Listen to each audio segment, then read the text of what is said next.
This was not the first time Lozzie and I had been separated by a slip gone wrong. When Lozzie had rescued me from Wonderland, months earlier, she'd snatched me from right beneath the eye's gaze, albeit briefly blocked by the daring and dutiful sacrifice of one of her shining knights. I had never forgotten the courage that must have required courage, or madness, or a bit of both. But as we'd punched back through the membrane to our own reality, the pressure of that singular, vast attention from the eye had ripped Lozzie and I away from each other. Perhaps her late brother's lingering shade had helped knock us off course. Whatever the true cause or catalyst on that fateful day, Lozzie had successfully transported herself to number 12, Barnslow Drive, while I'd been left adrift, unconscious, spat out somewhere not of our intention or design, dredged from outside by barbed hooks and caught by bold poachers. I'd woken up in the clutches of the nascent occult, or the shattered, ragged remains of the Sherrowford cult, depending on how one saw their situation. And here I was again. A slip had gone wrong. No Lozzie. Alone, by myself, in a strange and unknown place. Well, alone in a nice-looking hotel corridor. Rich green carpet and tasteful cream-colored wallpaper, all modern and clean and tidy, welcoming and non-threatening. It was really quite nice. Even managed to overpower my usual distaste for modern interiors. I wasn't handcuffed to a radiator in a bare concrete room, crusted with my own blood and vomit. I wasn't under the watchful, dead eyes of 7 feet of enslaved zombie muscle. I wasn't dazed and confused and shaking with horror at one of the worst experiences of my life, re-exposure to the eye. I wasn't sobbing for my lost twin. Trauma didn't care about any of that. I tried to whisper, but I could barely get air through my throat. Lozzie. For a heartbeat I was back there in Glasswick Tower, helpless and confined and lost. I thought I'd processed that experience. I'd won, I'd escaped and saved my friends and all that was in the past. But the echo of fresh terror clawed up my throat and roiled in the pit of my stomach. My teeth chattered. My knees threatened to give out. I started to cringe, to curl up, to listen to that urge to cram myself into a corner and strangle my sobbing, lest something out there might hear, and come looking. For the prey I was always destined to be. But only for a heartbeat. Fight or flight settled firmly on an answer. I was not the terrified, quivering girl I'd been this time last year, or even a few months back. That Heather, the older me, she rested deep in my heart, safe and sound, swaddled in cotton wool and care. She didn't have to be afraid anymore, not of this. I had swum through the abyss, I had dueled with post-human magicians, and I had taken tea in Carcosa with the king in yellow. I was sharp and quick and I was loved. Abyssal instinct reared up inside me, a many-headed hydra making ready for instant violence. Adrenaline poured into my veins. Cold sweat broke out across my skin, sticking my t-shirt to my back.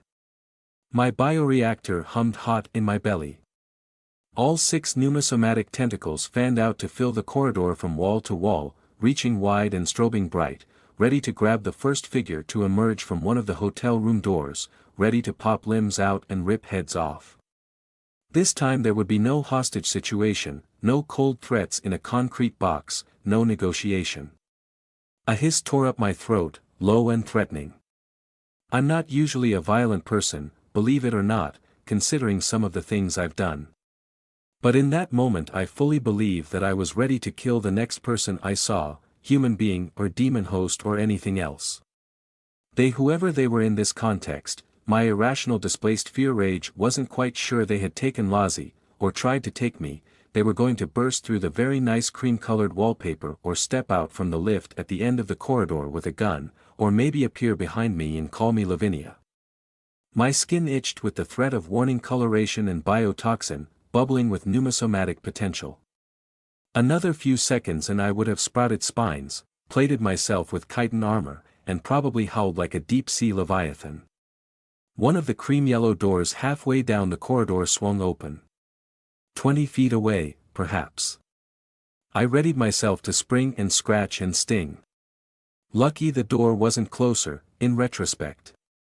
A young man stepped out of the hotel room. Mid-twenties perhaps, only a few years older than me, slim and tallish in an awkward sort of way. He had a scraggly little goatee on his chin, and long dark hair pulled into an absolutely awful-looking man bun on the back of his head, as Rain later informed me was the proper name for such a hairstyle. He was in a clean shirt and pressed trousers, nothing out of the ordinary, carrying a tote bag over one shoulder. He started fussing with his key card, to lock the hotel room door behind him. He glanced down the corridor and did a double take in my direction. We made eye contact. Just a second, a fleeting moment. The young man averted his eyes, swallowed with no small difficulty, and concentrated very hard on checking his door was locked. I didn't pounce, or hiss, or even call out to him. Instead, I felt very embarrassed indeed. Realization was a bucket of cold water dumped on my anger and adrenaline. He'd looked away like that because he was worried he'd just made eye contact with a crazy person. Regular human beings couldn't see my tentacles all flared out and ready to fight, but you didn't need to be a supernatural creature to see that I was caked in cold sweat, shaking with adrenaline, and bug-eyed with murderous intent. I just terrified some random hotel patron leaving his room. We were both very lucky his door wasn't any closer to me, or I would have picked him up with my tentacles and slammed him against the wall the moment he'd emerged. Mr. Man Bun, bless his terrible hairstyle, patted his tote bag and hurried down the corridor toward the lift. He was very careful not to look back at the Gorgon behind him. He pressed the lift call button, stood there awkwardly for about 2 seconds, then pressed it twice more. I saw his head twitch as he barely resisted the urge to check I wasn't creeping toward him. Then he thought better of waiting, and hurried down the stairs instead.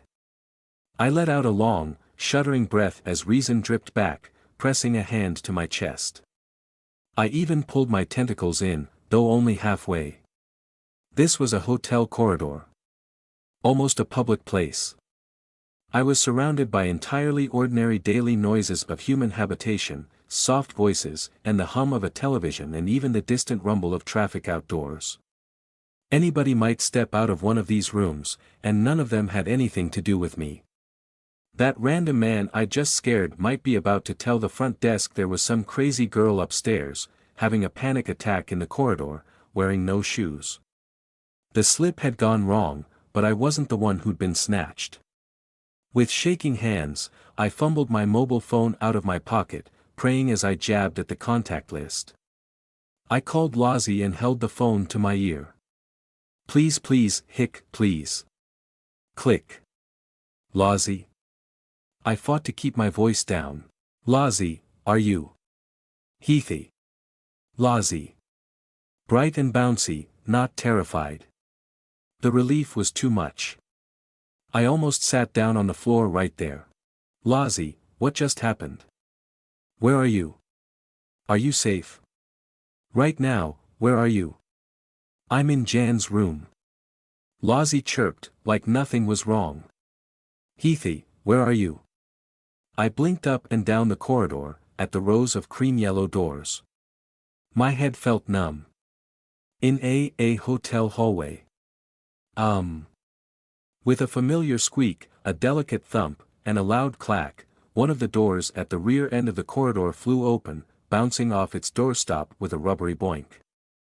I flinched and turned, tentacles flaring out wide, a hiss in my throat. I was still on edge and ready to fight, if I was wrong.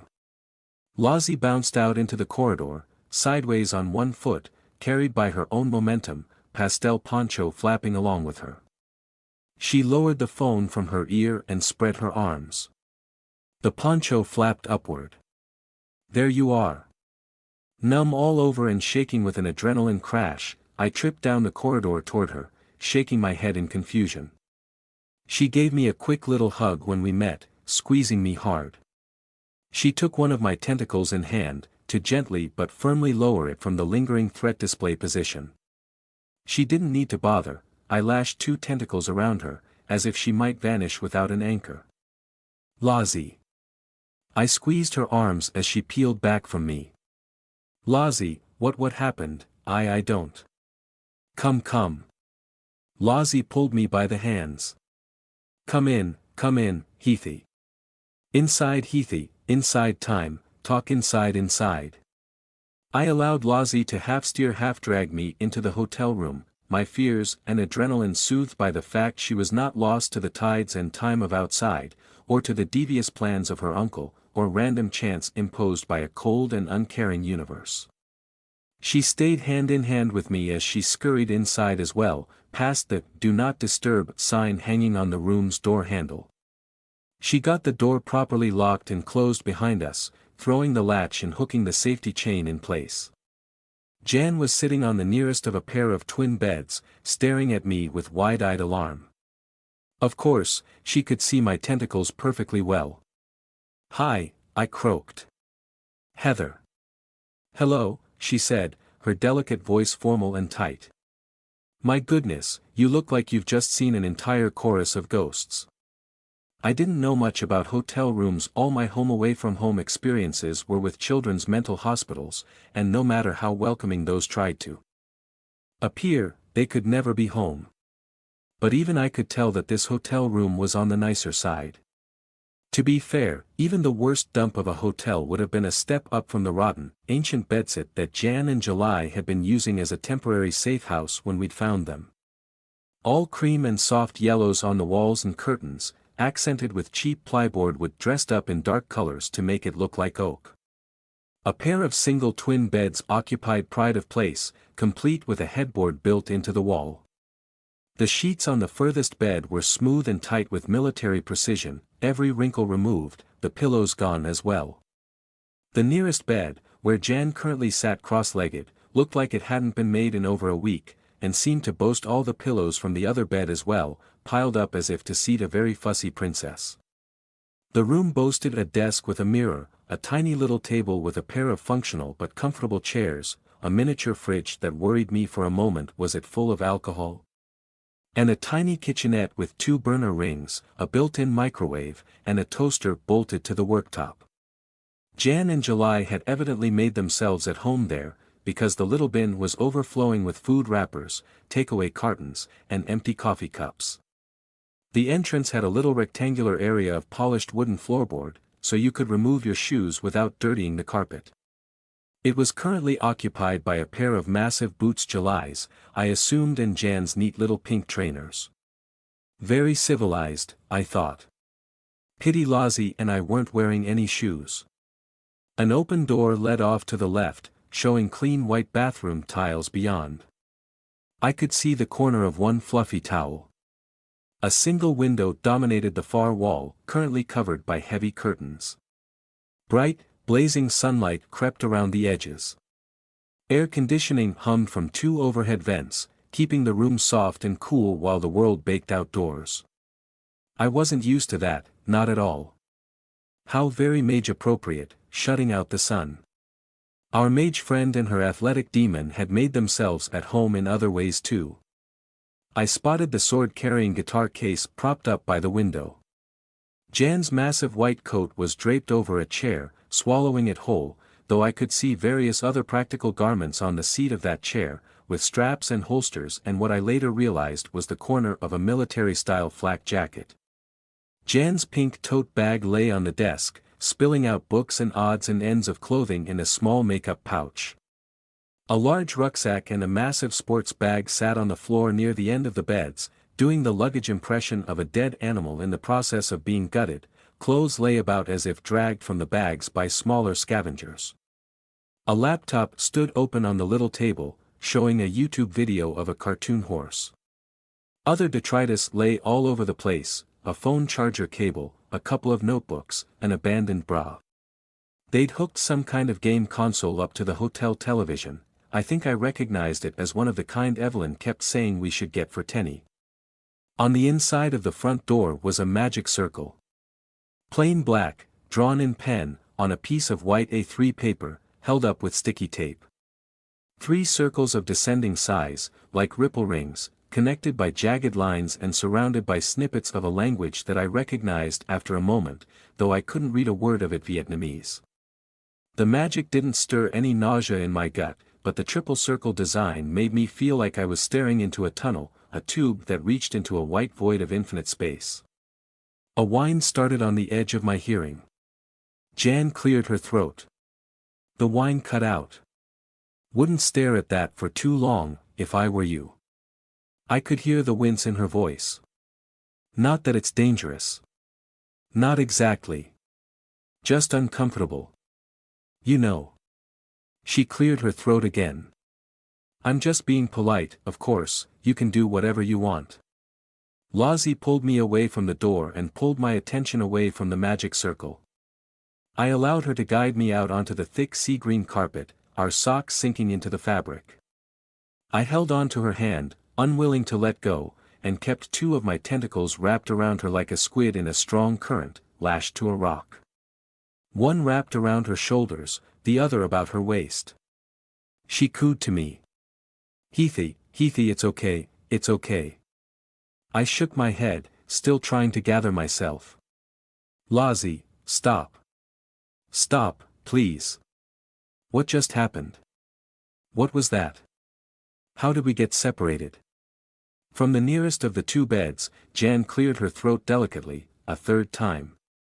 I feel as if I should be the one asking that, seeing as this is currently my temporary home. Well, sort of. In a way. A bit. Jan cast her eyes up and around, at the meager surroundings of her hotel room. She hooked her hands under her folded legs and rocked backward. She still looked extremely worried. Her eyes quickly returned to me and the threat posture halo of my tentacles, strobing bright and screaming with warning coloration in a rainbow of toxic potential. She was dressed as if she'd been lounging around in bed all day, or perhaps transferring herself between bed and desk, between working and napping, or watching YouTube videos and napping. She had little black socks on her feet and pink shorts on her hips, leaving her slender legs bare to the conditioned air, and bare to the gaze of anybody who cared to pay attention to the just visible telltale lines of doll joints on her knees. She wore a loose lilac t-shirt beneath the most fancy dressing gown I'd ever seen, gauze thin, probably not silk but something approximate, tie-dyed in spirals of pastel blue and pink on a background of white. It floated out whenever she moved, giving the impression of a particularly delicate butterfly thinking about taking to the air. I doubted very much that it had come from the hotel bathroom. I could just about see the doll joints of her wrists and elbows through the thin fabric, fully on display. Warm, soft, human-looking flesh terminated in sudden artificial joints. So much like Preem. I did my best not to stare. Jan looked so very petite and compact, wrapped in that big dressing gown. Her messy bob of thick black hair was even messier than usual. And her pneumosomatic eyes of storm blue crystal were ringed with anxiety as she stared at me. She was pale all through. I cleared my throat and did what I could to reel my tentacles in. Terrifying somebody my own size made me feel bad. I wasn't a monster. Thank you, she added quickly. So, what was that all about? What's going on? Do I need to prepare for men with guns to burst through the door? Because I can do that, in a pinch, but I'd rather not ruin my new clothes, and also it'll piss off the hotel management. I let out a big sigh. No, it's not that kind of problem. Lozzie, what just happened? Nothing. Lozzie chirped, dancing forward a few steps on the carpet and patting my tentacles around her waist. She shook her head, confused but not distressed, biting her bottom lip. Nothing happened. I got here and you were already out. Jan snorted delicately behind one hand. I think we're all out, here. Lozzie giggled. I shot Jan a look. This is no time for gay jokes. If there's no emergency, then it's always time for gay jokes. Is this seriously not an emergency? Lozzie seemed very distressed and now you seem very distressed. When powerful people get distressed, I get distressed. Please, what is happening? We got separated. During the slip. The teleport thing we can do. That shouldn't happen. Lozzie, what was that? Did you feel anything? Something pull us apart? Anything at all? Lozzie didn't answer right away. She bit her lip and furrowed her brow, small and intense. At least she was taking this seriously rather than brushing it off. I took some basic relief from that. Normal, she said eventually. Regular. No push, no pull, no evil spooky hands.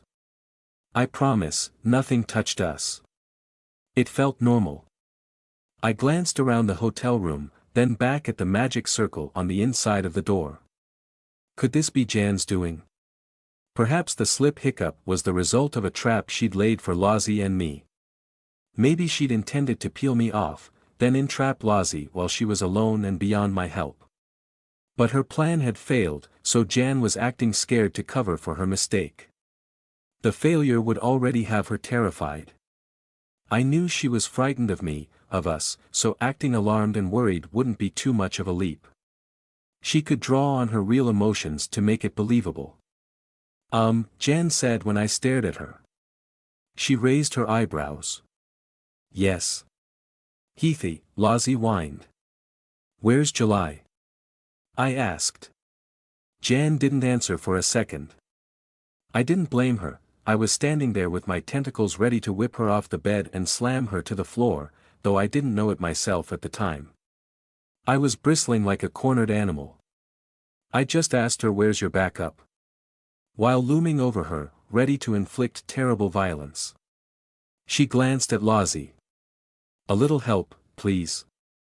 Lozzie did a side-to-side flap with her head and her poncho, like a jolly little jellyfish adjusting her position in a column of seawater.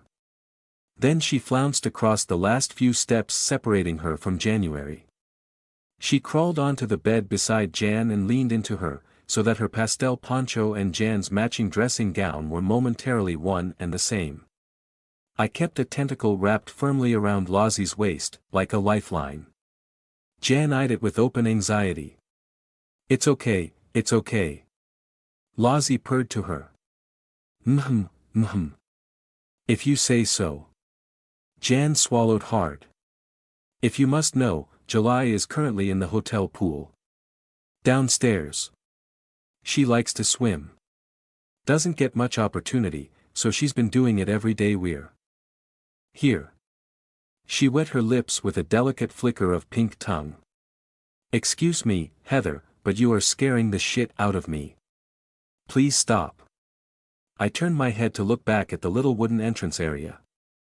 I stared at July's boots for a couple of seconds, then back to Jan again. Then I hiccuped, loudly and painfully, because I could barely keep this up. I wasn't good at intimidation. Jan disagreed. She hurried to explain. July owns more than one pair of shoes. You've seen her in different shoes, I'm almost certain of that. Don't beat me up over misplaced shoes. Heathy, Lozzie added in a whine. It's okay. It's Jan. But I couldn't let it go, not yet. What about your pockets?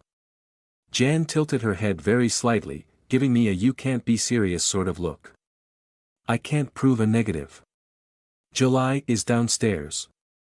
She's not in one of my pockets. As if to demonstrate her point, Jan reached out with her left hand and dragged her fingertips through the air. They vanished for a split second, swallowed by the invisible curtain of exotic matter, and returned holding a pink ball, just smaller than Jan's fist. I almost flinched, because I assumed she was going to throw it at me. But then she squeezed the ball, compressing it in one hand as she blew out a long breath. A stress ball? I asked. Jan smiled, sweet and curdled. I got the impression she very much wanted to throw the ball at me. Adrenaline and anxiety and abyssal instinct were making me paranoid. Jan was terrified of us, terrified of me. She wouldn't have tried something like this. I blew out a deep breath as well, finally letting go of Lozzie and forcing my tentacles in. I flexed both my hands, trying to fight down the adrenaline. Sorry, I said. I'm sorry, January. I don't know what just happened, that's all. It's upsetting me. I gestured back at the magic circle on the inside of the door. What is that magic circle? Or, no, don't answer that, I'm sorry. I'm not a mage, I wouldn't understand. What does it do, in simple terms? Jan put her hands up. It's a basic ward to keep out servitors and the like. Look, I had nothing to do with this. Jan can't stop me. Lozzie chirped from her side, nodding so hard she bounced on the bed. Jan looked mildly jarred by this. Or you. Too right, Jan added. And I wouldn't seek to, either. You lot can come and go as you please, that's your business. I certainly couldn't stand in your way. She gave a nervous little laugh. I don't even really understand how Lozzie comes and goes. I put one hand on my abdomen, through the fabric of my pink hoodie, feeling the fading heat of my bioreactor. Lozzie, when I arrived out there in the corridor, my reactor was going crazy. Like I was fighting off an infection, or an attack, or something. I don't know what, but something happened that wasn't done by us. Reactor? Jan echoed, frowning like I'd said loose tarantula. Never mind. I have extra organs, it's a long story. Okay then. Okay. Lozzie was biting her lower lip again. She looked sort of sheepish, like she wanted to duck behind January. I think I did a whoopsie, she said in a small voice. Heathy, it must have been all me. I went too fast and I was too happy to get here, so I didn't pay attention, and it must have been me. I'm sorry. Okay. Okay. Jan shrugged, adjusting her tie-dye pastel dressing gown around her shoulders. Makes sense to me. People sometimes trip when walking, don't they? I shook my head. Lozzie, let's not slip home. We don't know what that was. I fumbled with my mobile phone, trying to navigate to Rain's number with clammy fingers. I'll call Rain, she can drive over in the car, pick us up instead. Jan, where are we, where is this? Heather. Lozzie puffed her cheeks out. Jan. I repeated. Jan glanced uncomfortably between me and Lozzie. She needed the stress ball in both hands. Please don't put me in the middle. Heathy, it's fine. Lozzie chirped, rocking on the bed. We're fine. All I did was make a mistake.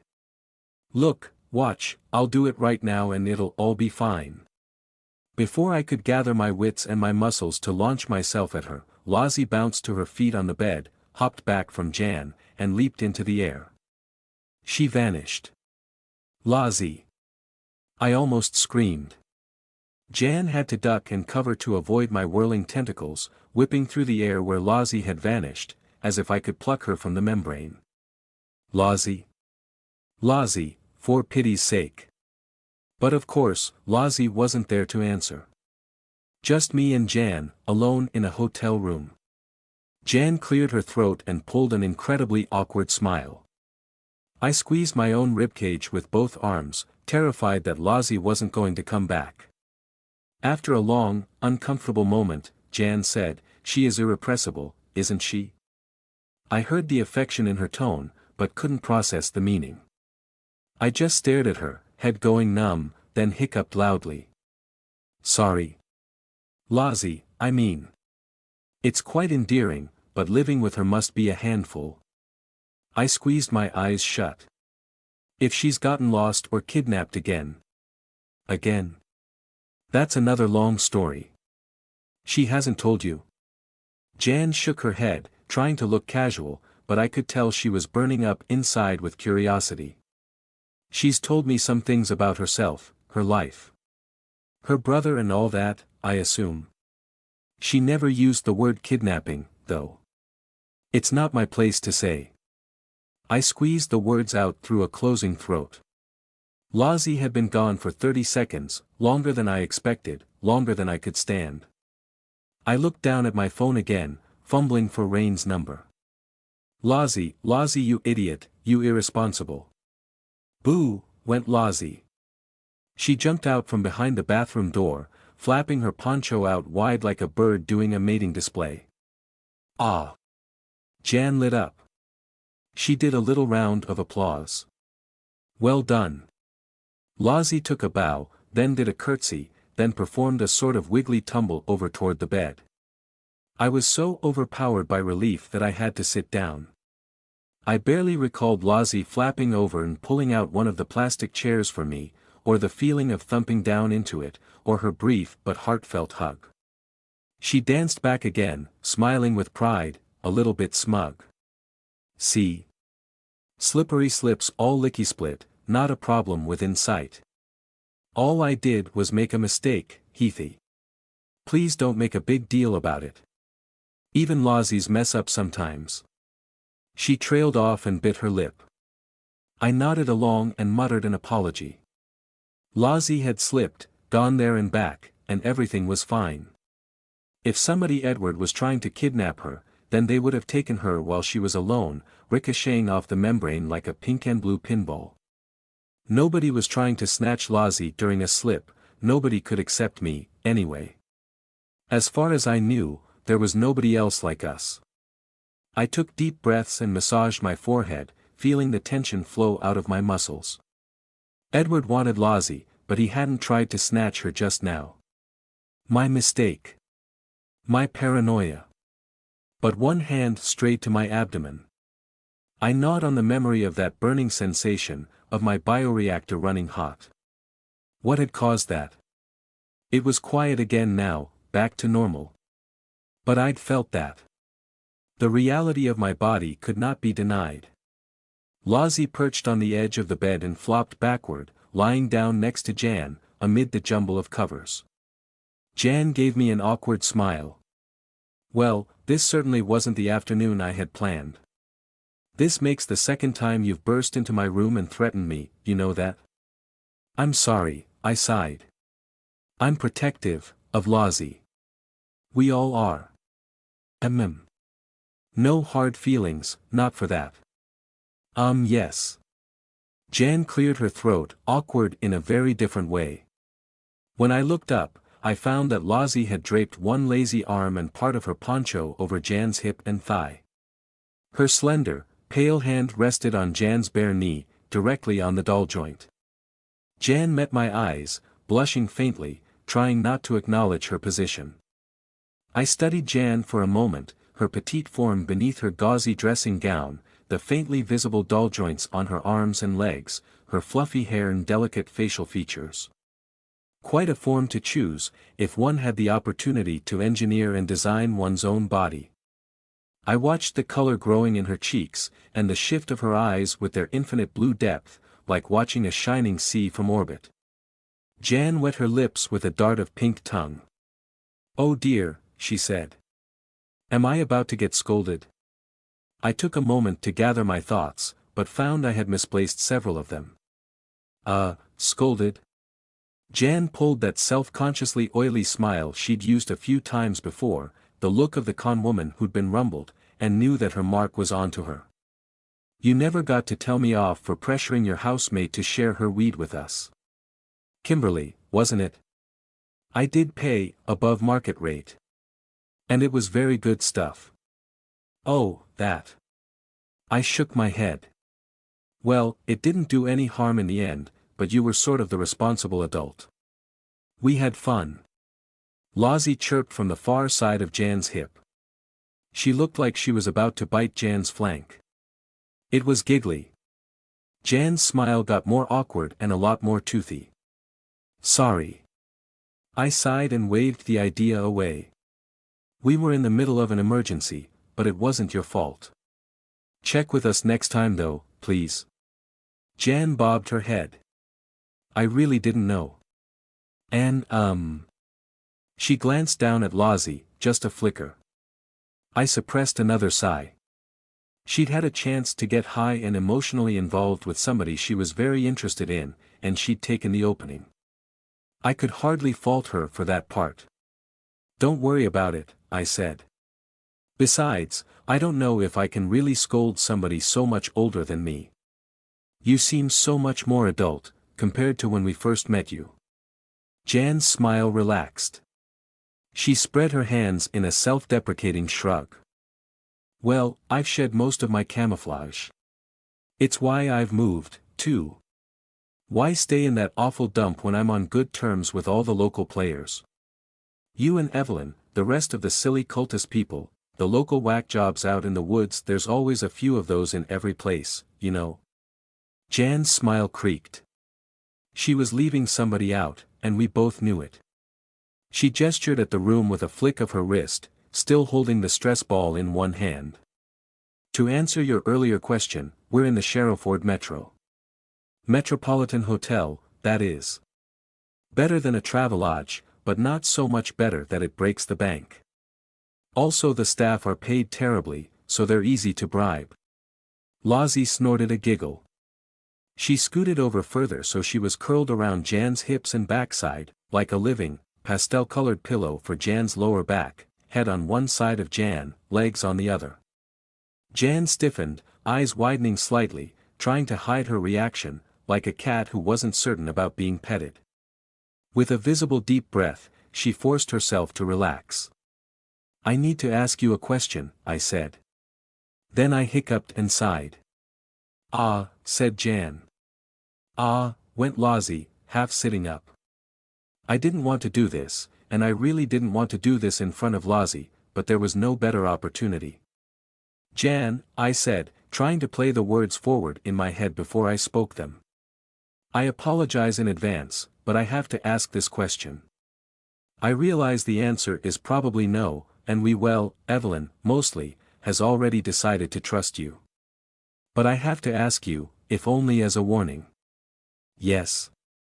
Jan looked very alarmed again. Lozzie had gone quiet.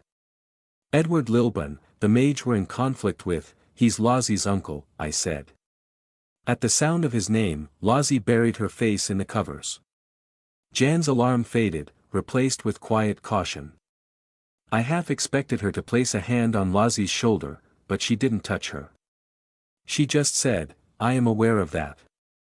Has he approached you? No. Instant. No hesitation. Was that a good sign? We suspect that he might make an approach, if he's aware of you. He may offer you money, in exchange for helping him to kidnap Lozzie. Lozzie whined into the covers. I wrapped my arms around my own belly, feeling awful, but I had to say this. She had to hear this too. I had to make her aware of the possibility. Jan watched my face, searching me with those eyes like blue fire trapped behind glass. I stared back into those eyes, right into her pneumosomatic core, trying to read her thoughts from the surface of her soul. A failure, unfortunately. Mind reading is not within the scope of hyperdimensional mathematics, not without reducing a human being to their mathematical description, and even then I'd never tried to read surface thoughts or deep intent, only history, components, what made up a person. Jan stared at me. I stared at January. Like a pair of small, fluffy, domestic cats, trying to judge if it was time for the claws to come out. I struck first. If Edward Lilburn approaches you, I said, would you take the money? Yes or no? Lozzie reared up from the bed like a snake hidden behind a log, red in the face, wiping her wispy blonde hair away from her forehead, eyes blazing. She far outmatched us oversized house cats. Jan and I both flinched before Lozzie even opened her mouth. Heathy, she yelled at me. Why would you ask that? It's not fair to her or to me either. Why would you ask that? She won't, don't make it sour. And I shrank from her, trying to get a word in edgeways. Lozzie, I'm sorry, I have to. Lozzie actually stood up on the bed as she went on, flapping her poncho up and down. I thought she was about to leap at me. Jan cleared her throat. It's a perfectly fair question, she said. Lozzie stopped mid-word, looking down at Jan, who was simply staring at me again. It's not, Lozzie said. Jan shrugged, watching me. And the answer is most definitely no. I nodded, slowly. I'm sorry. I did have to ask. Jan returned my nod. Lozzie glanced between the two of us, frowning like she was having trouble following the exchange. Jan reached up and patted her awkwardly on the hip, and then said to me, now, yes, I would say the exact same thing either way, wouldn't I? If I was planning to help a terrible old man carry out a kidnapping, I would hardly let you know my intention ahead of time. I was trying to avoid that implication. Jan rolled her eyes. Well, you've implied it regardless, well done. I am very mercenary, indeed I am. I make no secret of it, but even I have some limits. You think I'm just a con woman, that I have no values or beliefs, but I do. I've only been in Lozzie's life for a couple of weeks. Week and a half, Lozzie corrected with a pout. Almost. Has it really been less than 2 weeks? Jan smiled up at Lozzie. Feels like longer. Lozzie bobbed from side to side on the bed, which momentarily made Jan look like she was on a ship in a storm, and slightly queasy. Lozzie eventually steadied herself by putting 2 hands on Jan's head, buried in that fluffy black hair. Jan blushed faintly and blinked rapidly. Be gentle, Lozzie, I said. I am. As I was saying, Jan continued. I've known Lozzie for less than 2 weeks, but there are certain kinds of people you can betray, and certain others you can't betray without betraying yourself. Well said, I muttered, feeling suitably ashamed of myself. You could pay me a small fortune to betray a favorable client, certainly. Another mage? Absolutely, no question. No honor amongst thieves and all that. And I understand perfectly well that basic solidarity can count for very little between beings like us. A hint of deep melancholy passed behind those storm-tossed blue eyes. She leaned forward on the bed. I know what you see when you look at me. You don't have to pretend otherwise. Janny, Lozzie murmured, slowly running her fingers through Jan's hair. I frowned, blinking, feeling like I'd wandered onto the court of an unfamiliar game. What am I supposed to see when I look at you? Jan laughed, once, not really amused. Well, that's the question, isn't it? She gestured at her own body, one wave of her wrist from fluffy crown to her toes tucked away in her little black socks. This is what I want you to see. But you already know better. Jan, no. Jan, no, Lozzie chirped. She tooted, then placed her hands on either side of Jan's head, as if trying to squeeze the bad vibes out of her brain. Jan had left me behind about 3 sentences ago. I'm sorry, I said, but this is getting a bit esoteric for me. What do you think I see when I look at you? Jan frowned, delicate and skeptical, and said, a mage. Oh. Not a thing. Lozzie chirped. Jan reached up and patted Lozzie's hand, but she stayed staring at me. Lozzie's right, you shouldn't call yourself a thing, I agreed. Jan smiled. You know what I mean. Words have power, I said. We are what we pretend to be. We are what we pretend to be. The advice given to me by the king in yellow. I said the words before I realized who I was echoing. And Jan did the last thing I expected. She started crying. She resisted it well, holding my gaze for several long, awkward seconds as her crystal blue eyes scrunched up and filled with tears, as her mouth curled and she had to bite her lips, as she turned red in the cheeks, but then finally failed. She was a very delicate crier, sniffing and wiping her eyes on the thin sleeve of her dressing gown, swallowing through a thick and heavy throat. It wasn't a full-on weeping session, just the threat of vulnerability nibbling at her emotions. Janny, Lozzie whispered. She went down on her knees and hugged Jan around the shoulders. Oh, damn you, Heather, Jan said, though not unkindly.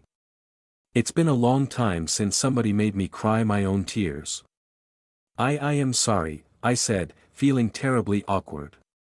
I hadn't intended that to be so cutting. Do you, want a tissue? Please, Jan croaked softly. I pulled 2 tissues from a box on the desk, then thought better of it and simply handed Jan the whole box. She wiped her eyes and blew her nose, flapping tissues about, her dressing gown sleeves billowing. Oh, damn you. Here I was trying to be all appropriately spooky and you just tch. Lozzie giggled. Heath is good at that. We are what we pretend to be, Jan echoed me again. So, what do you think I am pretending to be, Heather? You're a mage, but that doesn't mean you can't be Lozzie's friend. Or whatever you are to each other. She nodded, still dabbing at her eyes, and laughed softly. What I was trying to get at in the first place is that you're right to be suspicious of me. If you were any less protective of Lozzie, then I'd be the one growing suspicious, with good reason. You know what I am, you have some idea of what I'm capable of. She tugged at the pastel fabric of her dressing gown with one hand. This could be so much protective coloration, for all you know, but it's real. Solidarity is. Jan trailed off as she recognized the confusion on my face. I don't think I follow, I said. Protective coloration. Jan frowned at me, then frowned at her own shoulder at Lozzie, still wrapped around her in a hug. Am I getting the wrong end of the stick here? Heather is aware, yes. Excuse me. I said. Aware of what? Lozzie tilted her head side to side, suddenly rather puppy-like. She didn't follow either. Jan cleared her throat and glanced back and forth between Lozzie and me, suddenly deeply uncomfortable again, no longer crying but caught in the middle of something which wasn't her business. I could almost see the cogs turning in her head, as she tried to think of a way to back out from what she'd been in the middle of saying. Oh. I caught on all of a sudden. Secondhand embarrassed for Jan's sake. My mind had been on mages and magic and monsters, not something so mundane. You mean Lozzie's trans flag poncho, and you're wearing, I gestured at Jan's matching tie-dye dressing gown, in swirls of blue, pink, and white. Of course I know about Lozzie. I thought that was just a given. Jan nodded, clearing her throat, silently thankful that I'd taken the leap in her place. Well, what I meant to say is that as far as you're concerned, this, she straightened the dressing gown, could be just so much deception. But it's not. It actually quite suits you, though it does look a bit on the thin side. Jan brightened, almost preening as she sat up a bit straighter. Then it's perfect for the summer weather, isn't it? Lozzie let out a giggle snort. Jan blinked at her. I sighed. I can tell you're not from the north. Don't expect the heat to last. Or at least, that's what I've been told. I'm not a local either. Jan nodded graciously. I take great pride in never being a local. Where are you from, anyway? Jan winked and tapped the side of her nose. Lozzie giggled again. I know. But I'm not telling. Jan looked momentarily discomfort, then cleared her throat and adopted an intentionally serious expression again. We are what we pretend to be. I like that idea. As I said, there is precious little basic solidarity in our world. So I pretend, and I make it real. She patted the corner of Lozzie's poncho. And furthermore, Heather, you've given this girl a family. A home. You, Tenny, Evelyn and Rain by the sounds of it too. Twill. Preem. All of you. You've given this girl a real family. I've heard about her biological relations. Lozzie made a soft, uncomfortable whine. And they all ceased being real family to her, a long time ago. I'm not going to betray that. If I'd had something like that, maybe I would have had a better time of it. Besides, she sighed, you're all absolutely terrifying, to be frank. Betraying something like you would be suicidal nonsense. Thank you, I said. I think. So, now, Jan carried on, back in full flow, her half-mask of attitude firmly back in place. If this Mr. Edward Lilburn approached me with a big sack of money. I understand, I'm sorry, you don't have to. I would accept the money. A shock of sudden cold, deep in my belly. Only Lozzie's giggle kept me in my chair. What? Jan carried right on. And then inform you wonderful and trustworthy people exactly where he is, so you can throw him into the wild beyond, or have him shot in the back of the head, or whatever it is you have planned for him. Don't tell me, by the way. Plausible deniability is so much more comfortable. I blew out a breath in unamused relief. Lozzie had disengaged her hug and briefly put her hands over her ears. I think Jan was a tiny bit relieved by that. I think I mentioned it earlier, I said. But Evelyn has chosen to trust you. Which means a lot, coming from her. I'm sure it does, Jan said. We mages are a paranoid bunch. Usually.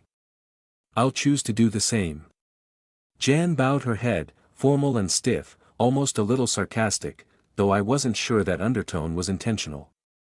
I'll do my best to be worthy of such regard. Lozzie giggled at that and hugged Jan from behind again, snaking her arms out of her pastel poncho. Jan cleared her throat and looked a bit embarrassed. I decided she wasn't used to Lozzie's normal level of platonic physical affection. I needed to ask the obvious question, but my mind hit several speed bumps of embarrassment too. So, I said, glancing around the hotel room. I take it you and July have decided to stay in Sherrowford for a bit? At least until the stuff with the cult is resolved. Jan shrugged eloquently. It's a delightful little city.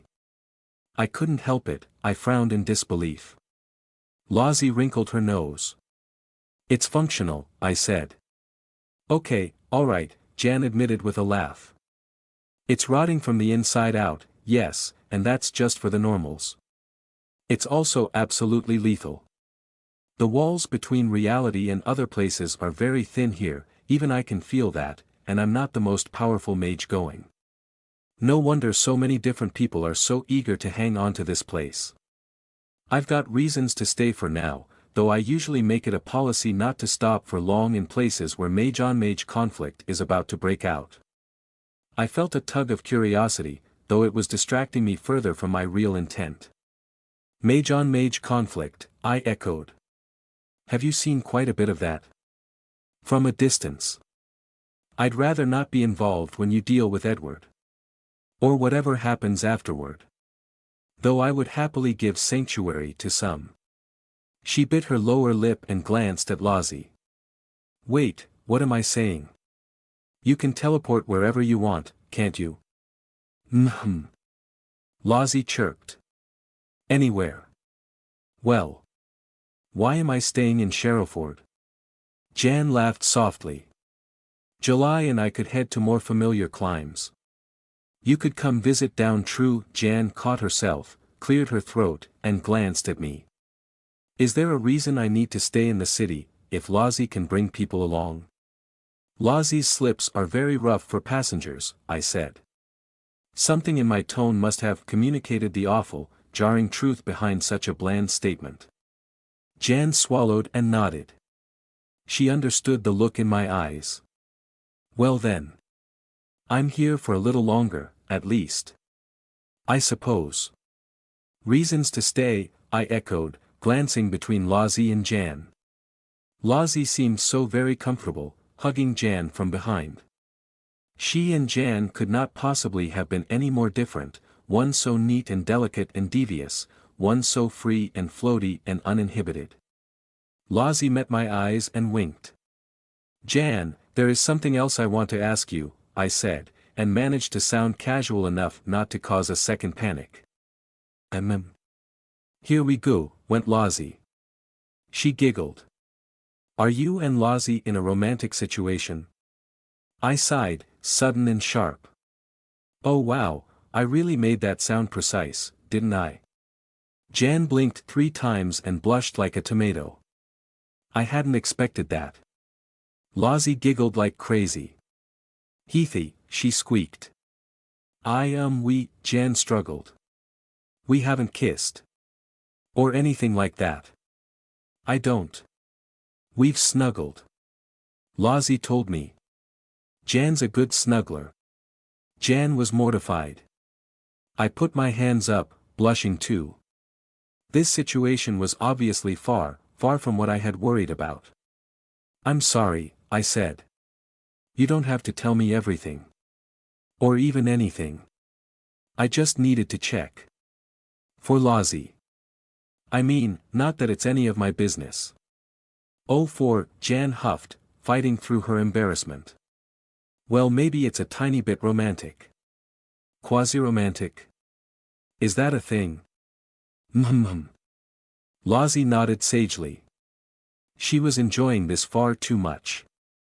But just because we're both trans girls doesn't mean we're in a relationship, Jan tooted at me. Lozzie peered around her side and made eye contact. Doesn't it? Jan was rendered speechless. I had to turn away, deeply regretting that I'd ever asked. Whatever Jan and Lozzie were up to, I think I knew who was in charge. Apparently there wasn't anything sexual about it either. And even if there was, it was none of my business. Lozzie was an adult. In some ways, Lozzie was a mother. She was her own person, and I didn't need to wrap her in cotton wool. And I decided to trust Jan. I examined myself carefully, for jealous feelings. I found none. Lozzie was my friend, practically family, and if she was happy, then I was happy. That was a relief. Jan, I said, trying to bring some normality back to the situation. I cleared my throat. We do have a lot to talk about. Technical matters, magical matters, that sort of thing. Now seems like as good a time as any. Lozzie took the hint. She let go of Jan and bounced to her feet, skipping across the room to fiddle with the video game console plugged into the television. It was like she'd had her settings switched from cuddle to distracted. Sometimes I forgot how astute Lozzie could be, beneath her playful exterior. Jan looked like a steam boiler on a cooling cycle. She nodded along, trying to compose herself.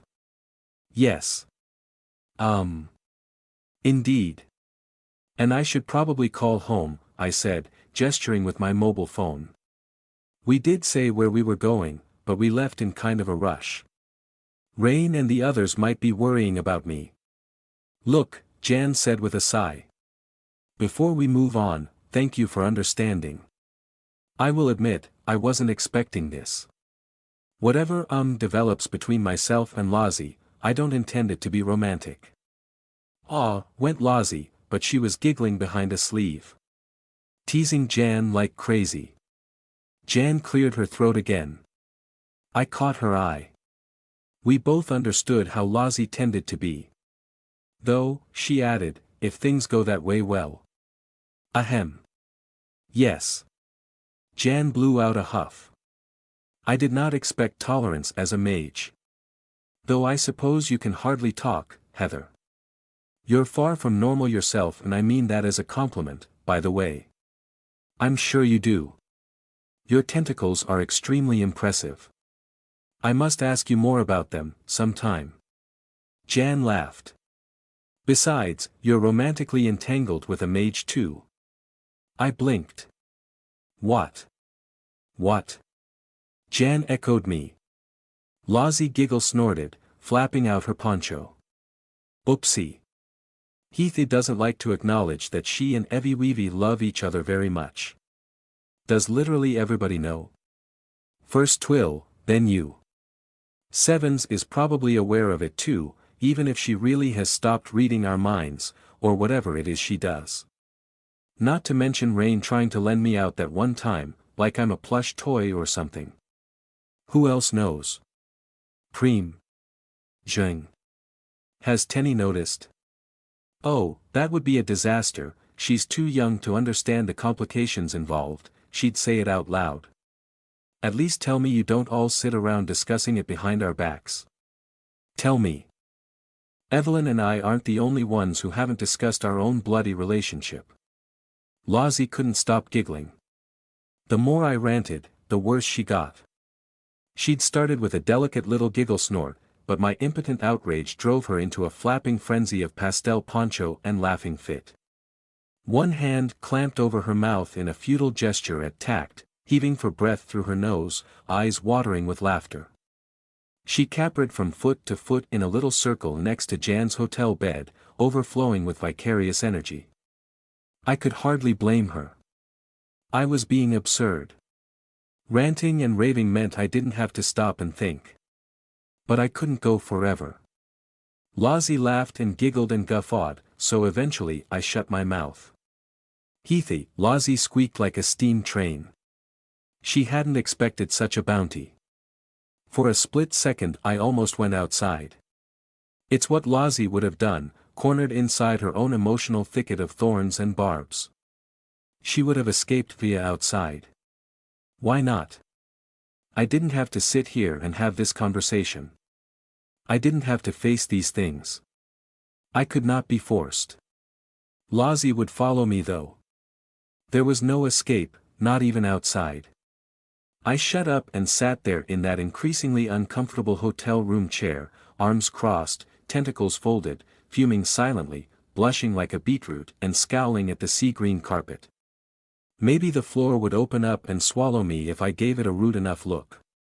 I am so very sorry, Jan said, trying for formal but sounding like a schoolgirl gossip caught in the act. Once again, I appear to have misinterpreted the relationship between mage and octopus girl. I have embarrassed you. My apologies for misspeaking. I scowled at her too. You said that on purpose. I do possess a working memory, thank you. Ah. Jan's eyebrows rose. Innocent, or mock-innocent, it was hard to tell. She was too good at this. Lozzie bobbed from side to side, fanning her face with both hands, trying to hold her laughter. In Camelot, I snapped. When we were waiting for Zhang and July to start their duel. You asked Evie and I if we were dating. You already knew we're not. Oh, that. Jan's expression scrunched up with mingled distaste and embarrassment. You can't seriously expect me to remember that. You took me into the wild beyond outside the spheres, and you expect me to remember every last little bit of conversation. Excuse me, Squid Britches, I was struggling just to keep from having a dozen different kinds of panic attack. I barely remember half that afternoon. I touched a nerve, and I'm sorry, but this wasn't intentional. TCH. She tooted. It's not as if I've caused some great problem, or outed you, or messed up your plans. Have I? You and Miss say, you're not star-crossed lovers of some kind, are you? Fated to certain doom if you brush hands over the last muffin in the box. Is she allergic to seafood? Jan struggled not to smirk at her own terrible joke, biting her lips together to stop from bursting out laughing. Lozzie howled with the giggles again and threw herself at the messy bed covers to contain the laughter, rolling around in the sheets. Pastel poncho flapped and flopped behind Jan. I stared at Jan, unamused. No. Well. Jan shrugged. She squeezed her pink stress ball. Oops. I scowled at Jan, at her pastel butterfly dressing gown and her exposed doll joints. I scowled at Lozzie, still rolling on the bed. I scowled at the video game console over on the floor. I scowled at the curtains, the bags, the magic circle on the inside of the door to escape down the lift shaft, if only, and I scowled at Jan again. She had known that Evelyn and I were not together, romantically speaking. That I was certain. Had Lozzie put her up to this? Lozzie knew that Evie and I were stuck at an unspoken impasse. Despite my indignant ranting, I knew it was obvious. Lozzie wasn't one for casual subterfuge, but she was also unusually close with January. If they'd planned this in advance, Jan could simply have been waiting for the right moment to ambush me with that line, or some variation of it. Jan sighed. You can hardly blame me for assuming you and the mage are romantically entangled.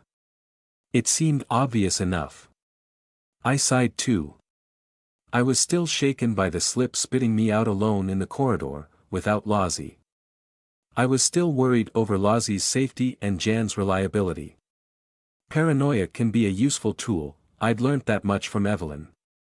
But paranoia shaped the mind that dared to wield it. Paranoia became a habit, then a way of life. My paranoia had shifted from serious matters to nonsense. What did it matter if Lozzie had put Jan up to this? What difference did it make to me and Evelyn? Evie and I were not romantically entangled, I said, stiff and careful, and I wondered if that was true. We are very close, yes. A pair of lesbians can be close friends without being romantic with each other. Obviously. Lozzie sat up behind Jan, trailing bits of sheet like a pastel rainbow orca bursting from the ocean surface. Yeah, she chirped. But you and Evie aren't. She loves you. I know. And you love her. Yes, but as AAFR. PFT, went Lozzie. You keep avoiding it. And you didn't even hear what Evie shouted to me, I thought, down in Fringe Windlass Shell, when she thought I was walking into ego death. We're complicated, all right. I huffed and hunched in my chair, tentacles drawn in tight like I was battling a tummy ache. I even laid one across my own front so I could hug it for comfort. I wanted to run away. Lozzie, Jan and I have really serious, important matters to discuss. Matters that don't involve my romantic problems. Okay. Lozzie tapped her chin with a finger, all mock-innocent.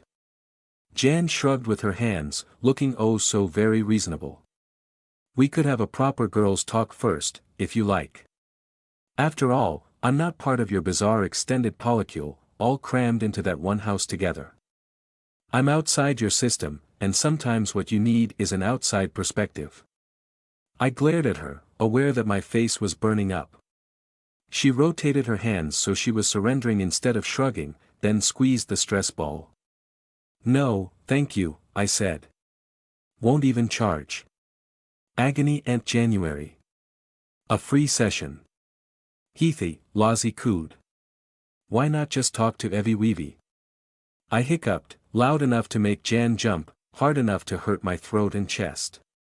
I was shaking, gripping myself with all my tentacles, as if to armor my flesh against the teeth and claws of some unseen predator. I was right on the verge of fight or flight, stuck to the inside of my own clothes with sweat, overheated and constricted. I had to stand up. I got to my feet and sucked down a deep breath, then flapped the hem of my hoodie to get some fresh air against my skin. The air conditioning made the room taste dry and sterile. Lozzie leaned close to Jan, to whisper something in her ear. I felt anxiety transmute to irritation, and decided I needed a distraction.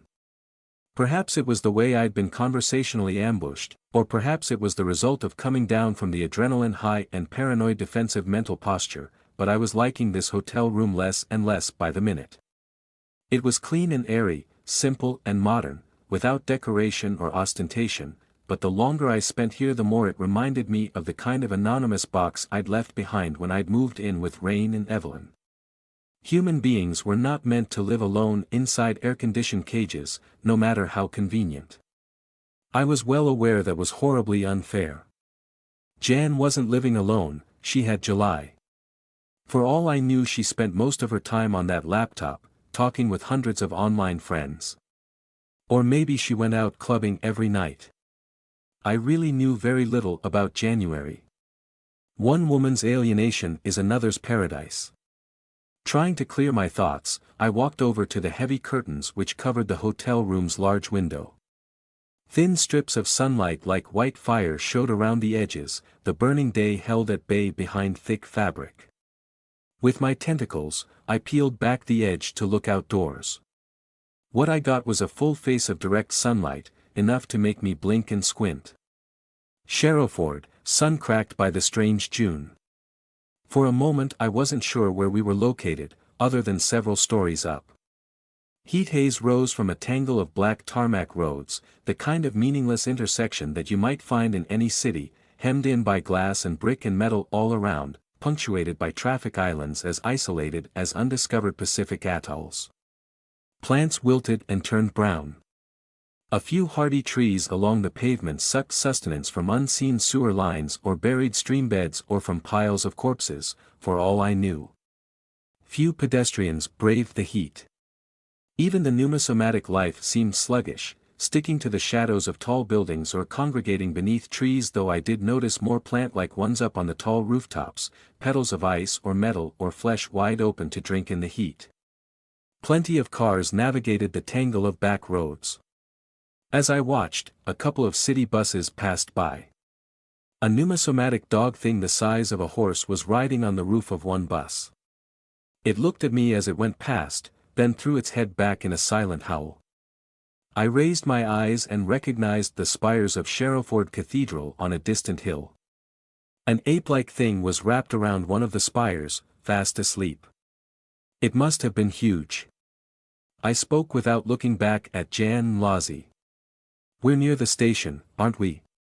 "Kimberly must be close, then," I said, just for distraction. "She works at a florist near the station." "Not sure exactly where, though." "A florist?" Jan laughed softly as Lozzie's whispering broke off. "The girl I bought weed from, she works at a florist." "I gather that's some kind of stereotype?" I asked, still squinting out of the window, into the sunlight. My phone buzzed in my hoodie's front pocket before Jan could answer. I tooted at myself, highly conscious that I still hadn't called home. I fished out the phone and found a text message from Rain. "Having fun with Lozzie?" I hurried to compose a reply, just to reassure her that I was safe talking to Jan. "Lozzie's fine, going to discuss some sensitive subjects, please don't worry about us," and so on. Don't worry about us? What about slipping home? But Lozzie had tested it. We were safe. "Heathy," Lozzie said, bouncing on her knees on the bed. "You didn't answer the question."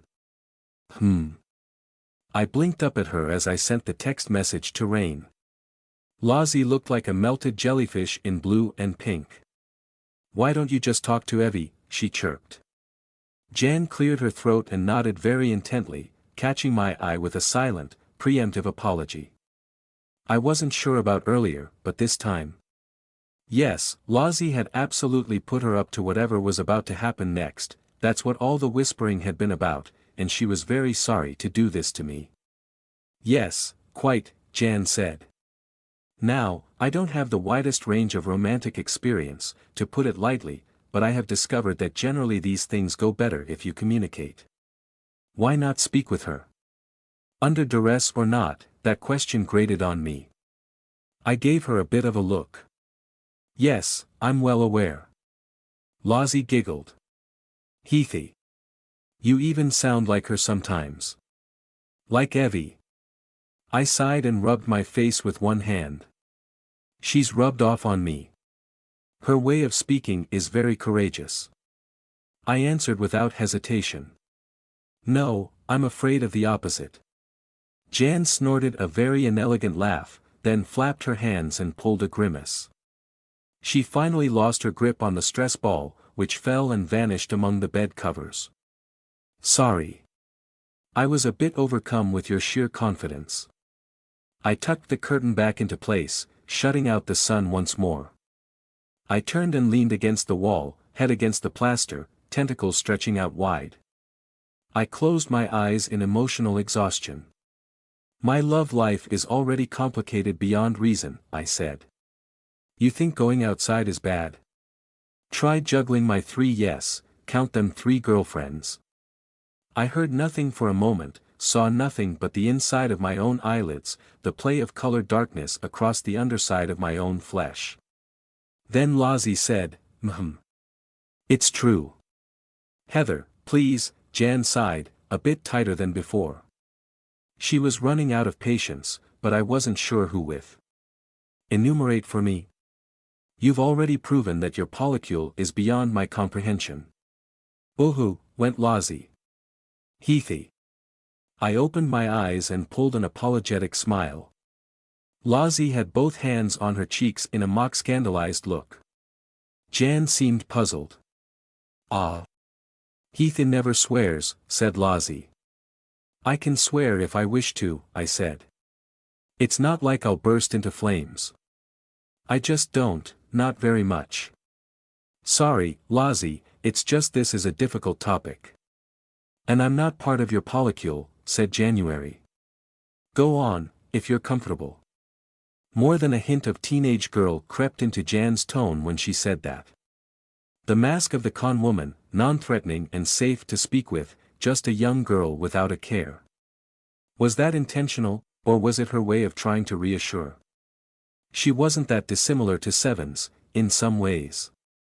The mask was a mask, but also real. Zheng, I went on. She's well, I think we have an asexual partnership. She worships me, in a quasi-religious sense, partly because I freed her from slavery, partly because I remind her of somebody from her past. I think I love her too. I shook my head. I thought it was going to turn sexual between her and I, but it just didn't. And I don't mind that. I sighed heavily. And you saw how things have turned out between her and Rain. Jan nodded. Most interesting, yes. And then there's Sevens. Jan winced. I really hesitate to say the word, but the vampire. I laughed. You wish she was just a vampire. Excuse me. Never mind. She's not a vampire. Apparently there's no such thing, not really. She's from elsewhere, let's put it like that. Sevens proposed marriage to me. Jan whistled low. And you said? The laugh went away. It's complicated. Jan winced. Poor girl. She's got a lot to make up for. And she's changing, a lot. I don't know if we're meant to be together, but I'm happy to have her by my side, whatever she wants to be. Lozzie poked Jan in the shoulder again, in some kind of prearranged code. Jan gave her a doubtful look, so Lozzie leaned down and whispered in her ear for a moment, before bouncing back up and grinning at me. Jan shot me another apologetic look. What was the point of this? I knew these were Lozzie's words, via January. Was this supposed to convince me of something? Well, Jan said, without much conviction. Why not add Evie to all this? I stared at her and Lozzie for a moment. Lozzie shot me a broad, obvious wink which Jan couldn't see. Evelyn says sexuality is none of your business, I told Jan. Of course, of course. The short version is I'm not sure she'd be comfortable. The slightly longer version is I'm not even sure she knows what kind of relationship she would want. I think we're fine where we are now.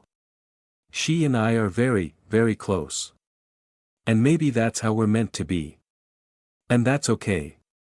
We hug, we touch, we care for each other, we talk a lot, we're always around each other, every day. We don't make out or have sex, but I don't really think we need to. I spoke the words, but I only half believed them myself. For a moment, in the silence and peace of my mind's eye, I tried to picture Evie snuggled up to me under her bed covers. That wasn't too hard, it came naturally, we'd done that before, or at least something close enough. Then I tried to imagine her without any clothes on. If I did the same thing with Rain, I felt that familiar hitch of lust in my chest, the feeling like I was going to buckle at the knees. But with Evie, that was absent. Naked Evelyn was just naked Evelyn. Not that I'd ever seen. Lozzie was right though, I did love her. But how? Why was I finally comfortable facing up to this? Perhaps because I was away from home, in the naturally liminal space of a hotel, held in a brief artificial bubble. Or perhaps because I was away from Evelyn, beyond her contact, for a moment. Lozzie dipped her head to whisper in Jan's ear again, but I spoke up first. Don't raise this with her, I said, a little harder than I intended. Protective instinct growled in my chest. My tentacles twitched, they wanted to wrap Evie up tight, look after her. Lozzie looked up in surprise. That goes for you too, Lozzie. I'm serious. Evelyn is safe, and somewhat happy. Happier than I've seen her before. She and I might not be perfect, our situation might not be perfect, but she's safe and happy. She has purpose. Don't bring this up with her, please. It could hurt her. Because hurting Evelyn is my job, part of my mind whispered. Hurting her by refusing to acknowledge what she feels. Oh my goodness, Jan sighed. We're past useless lesbian and into oppositional defiant disorder lesbian. I'm serious, I snapped. Lozzie bit her bottom lip and nodded. Okay, she whined, pouting like a fussy child.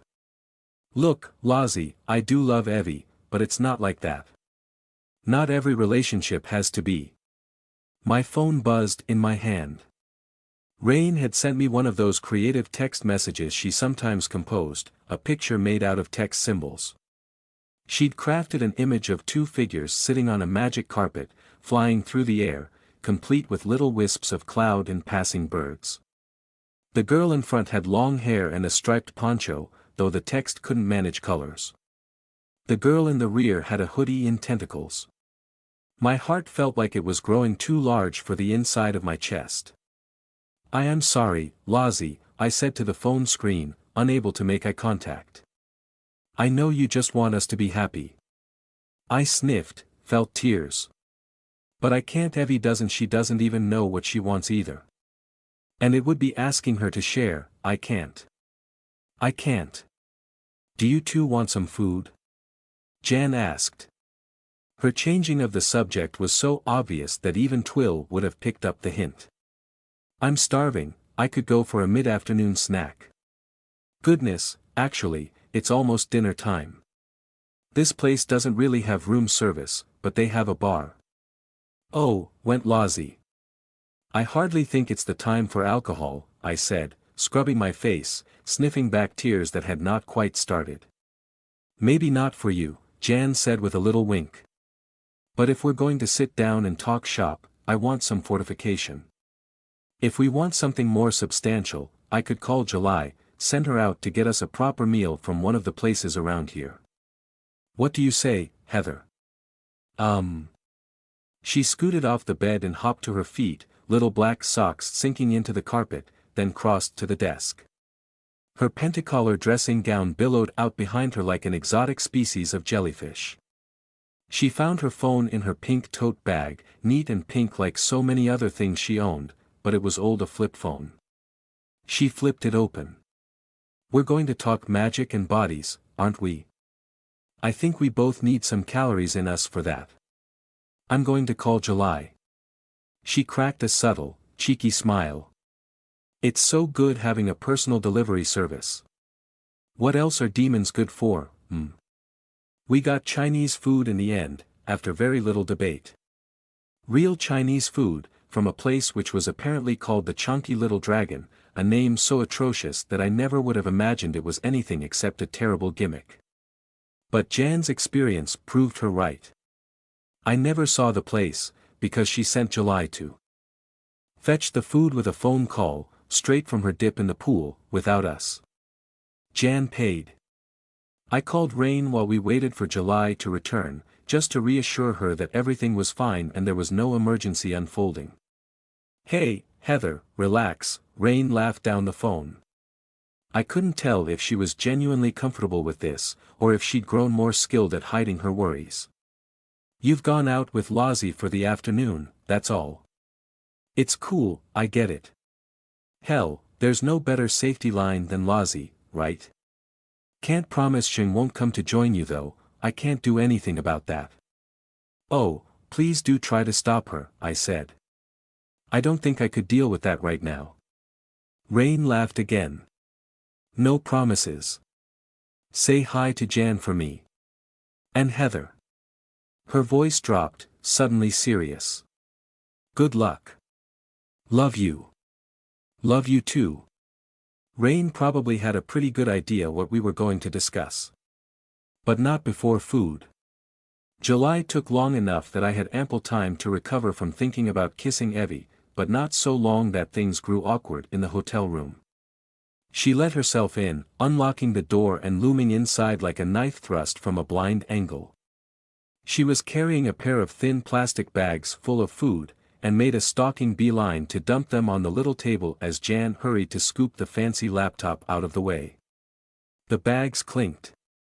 I had to struggle to suppress a flinch, away from July.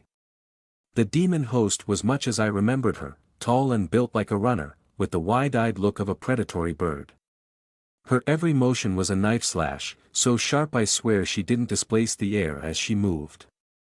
July was dressed for the heat outdoors, in a gray tank top which showed off the toned muscles of her arms and shoulders, and a pair of loose dark shorts below, with Converse shoes and no socks.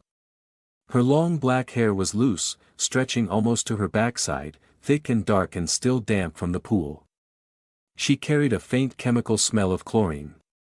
"Jules, Jules, Jules." Lozzie greeted her, darting forward to look at the food around her side, like July was a piece of wall blocking her way. Jan rummaged through the bags and started distributing polystyrene boxes, then reached into one of her invisible magic pockets and produced a pair of chopsticks. July didn't greet Lozzie or Jan, but she stared at me for several long seconds, until Jan bumped her in the ribs with a box of food. "Yours. Take it. You want a fork, or chopsticks?" "You too, Heather, you want a fork." The demon host must have decided I wasn't there to pull Jan to pieces like a squid with a shellfish. She nodded at me with muted respect, then accepted her food. "Fork." Please," I said. "Fork for me too." It was a strange time of day to be eating a heavy meal, far past lunchtime but not yet late enough for a proper dinner. I'd opted for rice and vegetables in some kind of plum sauce, and ended up pleasantly surprised. Lozzie had a big plate of sweet and sour chicken, while Jan had a gingery version of something similar. The two of them swapped choice bits the whole time, though Jan seemed a little embarrassed by the process. July had a box full of what looked like charred twists of leftover meat, but she seemed to enjoy it well enough. Lozzie, July, and I all had tap water, but Jan had 2 bottles of beer. "Both for me, don't worry," she said, with a wink. We sat around eating. Lozzie occupied the desk chair, while Jan and I took the 2 chairs around the little table. July sat straight as a rod at the head of her perfectly made bed, watching everything with wide eyes.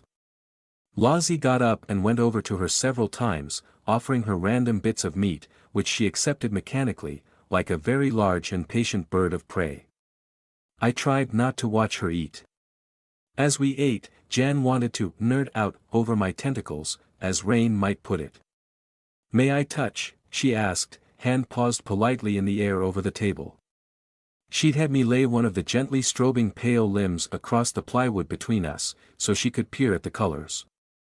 The others I kept tightly tucked in toward my body, feeling a little self-conscious in a room with 3 other people who needed no magical aids to see what I really was. I didn't mind Jan's professional attention, but it did feel a little strange, like I was being examined by a very polite mad scientist.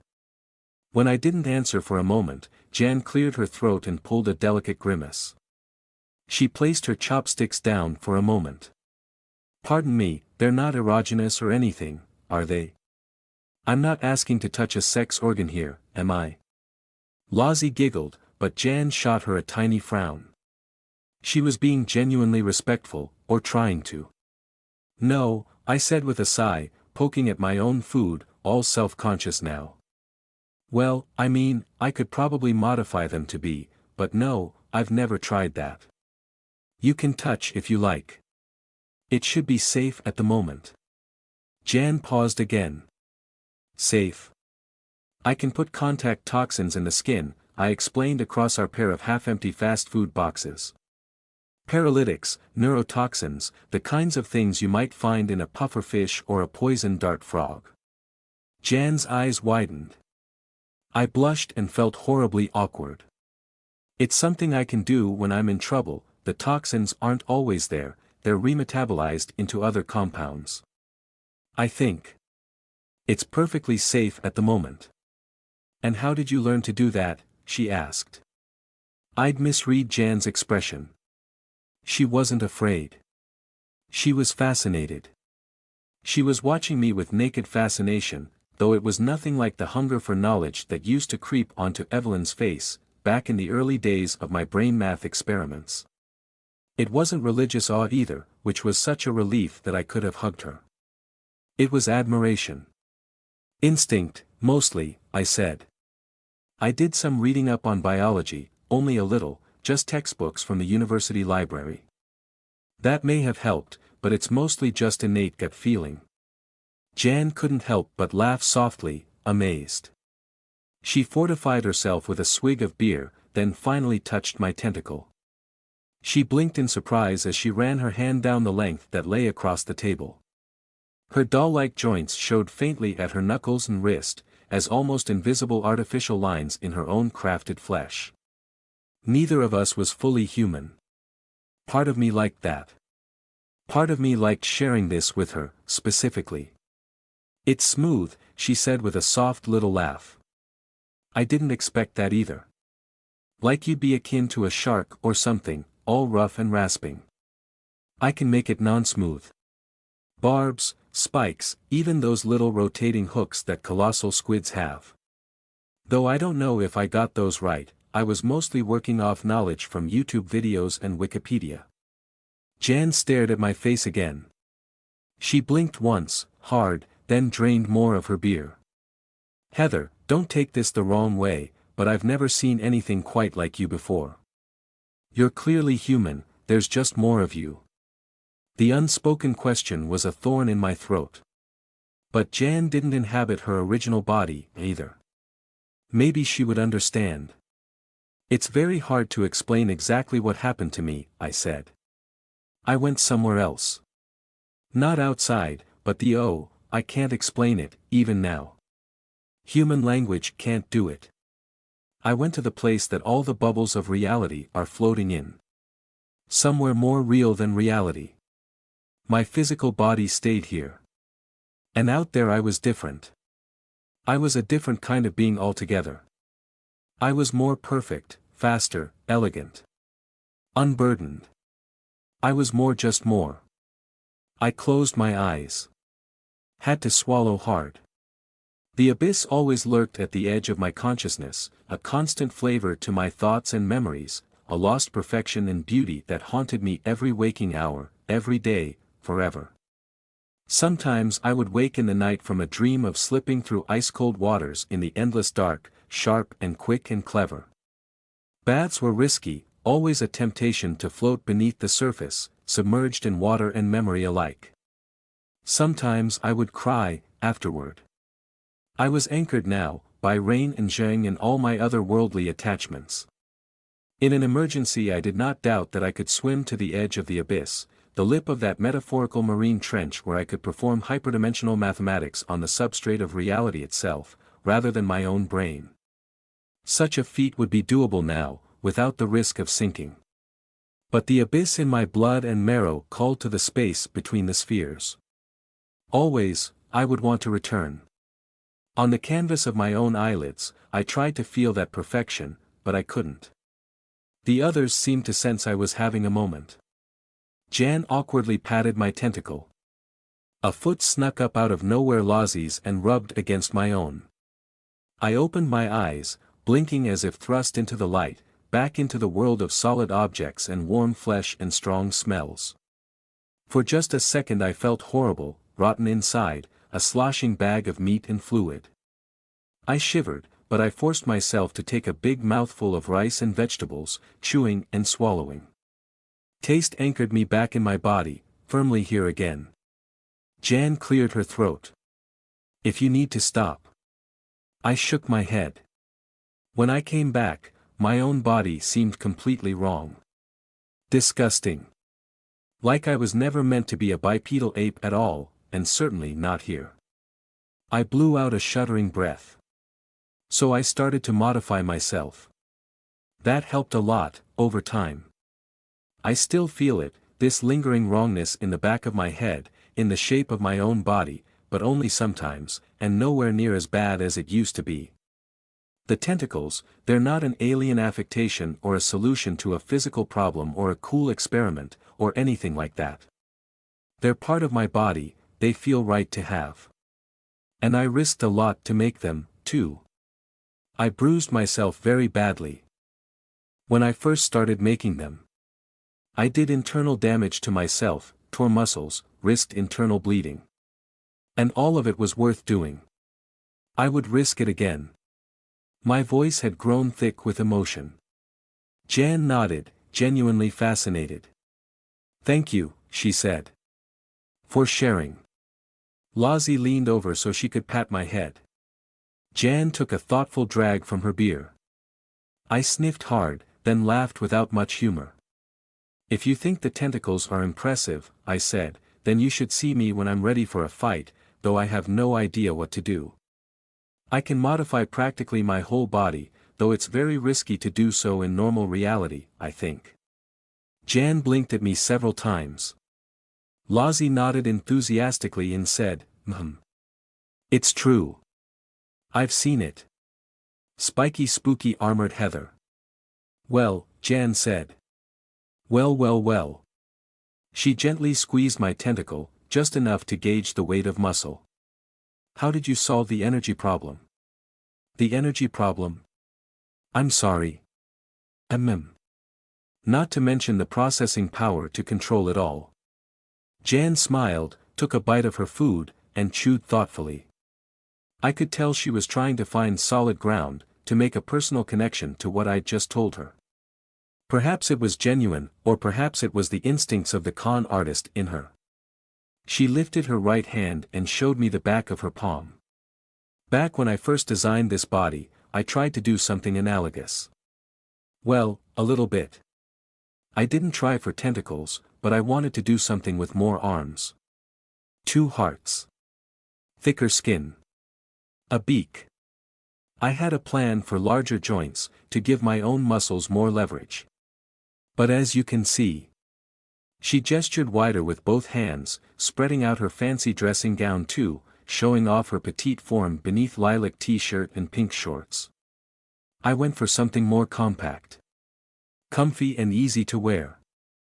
Something more me, which is really the most important consideration in the end. And cute. Lozzie chirped. And that. Jan laughed, a little awkward, and blushed faintly before she caught herself again. The notion that I would have been remotely comfortable in some improved model human body was just absurd. Youthful idiocy. Too much science fiction as a kid. But, even discounting issues of physical dysphoria, it's surprisingly difficult to add extra limbs or such, as a human being. You need the neurological setup. She gestured at July, who was sitting on the bed, watching us intently as she chewed her toasted meat. Demons solve it via other methods. Their soul is closer to the surface, if that makes sense. It doesn't, I admitted. But never mind. Jan waved in apology. Whereas you must have returned with the right setup, from wherever you went. The abyss, I said.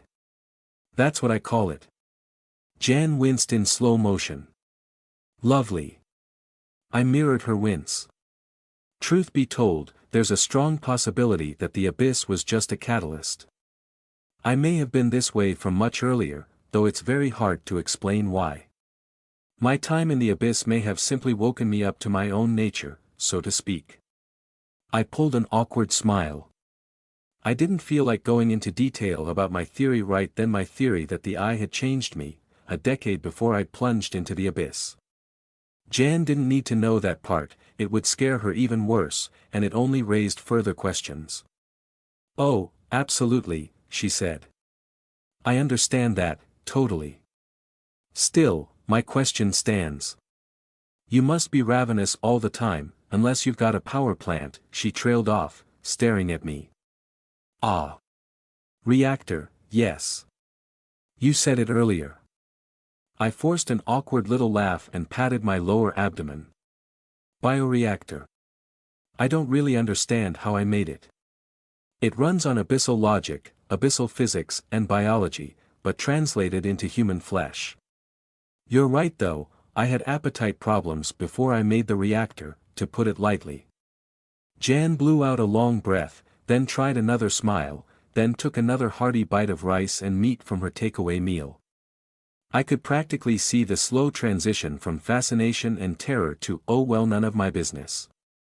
Where Evelyn would have stared and probed with professional awe, compiling a catalogue of supernatural facts, Jan wadded up the information about my miracle body and crammed it into the mental equivalent of an overflowing backpack. I think Heath is really pretty, Lozzie said. She tilted her head up and let her sleepy-lidded eyes fall even heavier than usual. And she glows in the dark. Jan swallowed her food and blinked in polite interest. I'm sure she does. And yes, Heather, your body is magnificently impressive.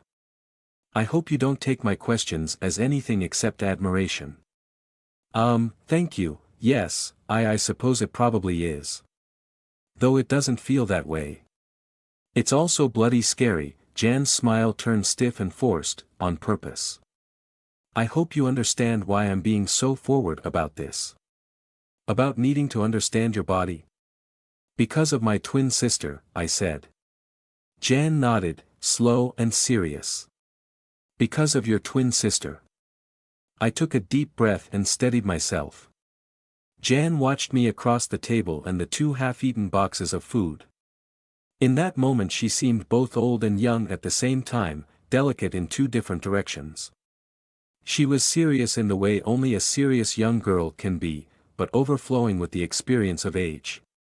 She watched, and waited, for me to make the first move. Was she being polite, or shrewd? Lozzie and July both declined the opportunity to interrupt. I could feel July's gaze on me from over on the bed. This was what I wanted, wasn't it? I swallowed a hiccup. Will you do it? I asked. Will you make a body for her? Jan's composure broke down instantly, without even a token attempt to hold out.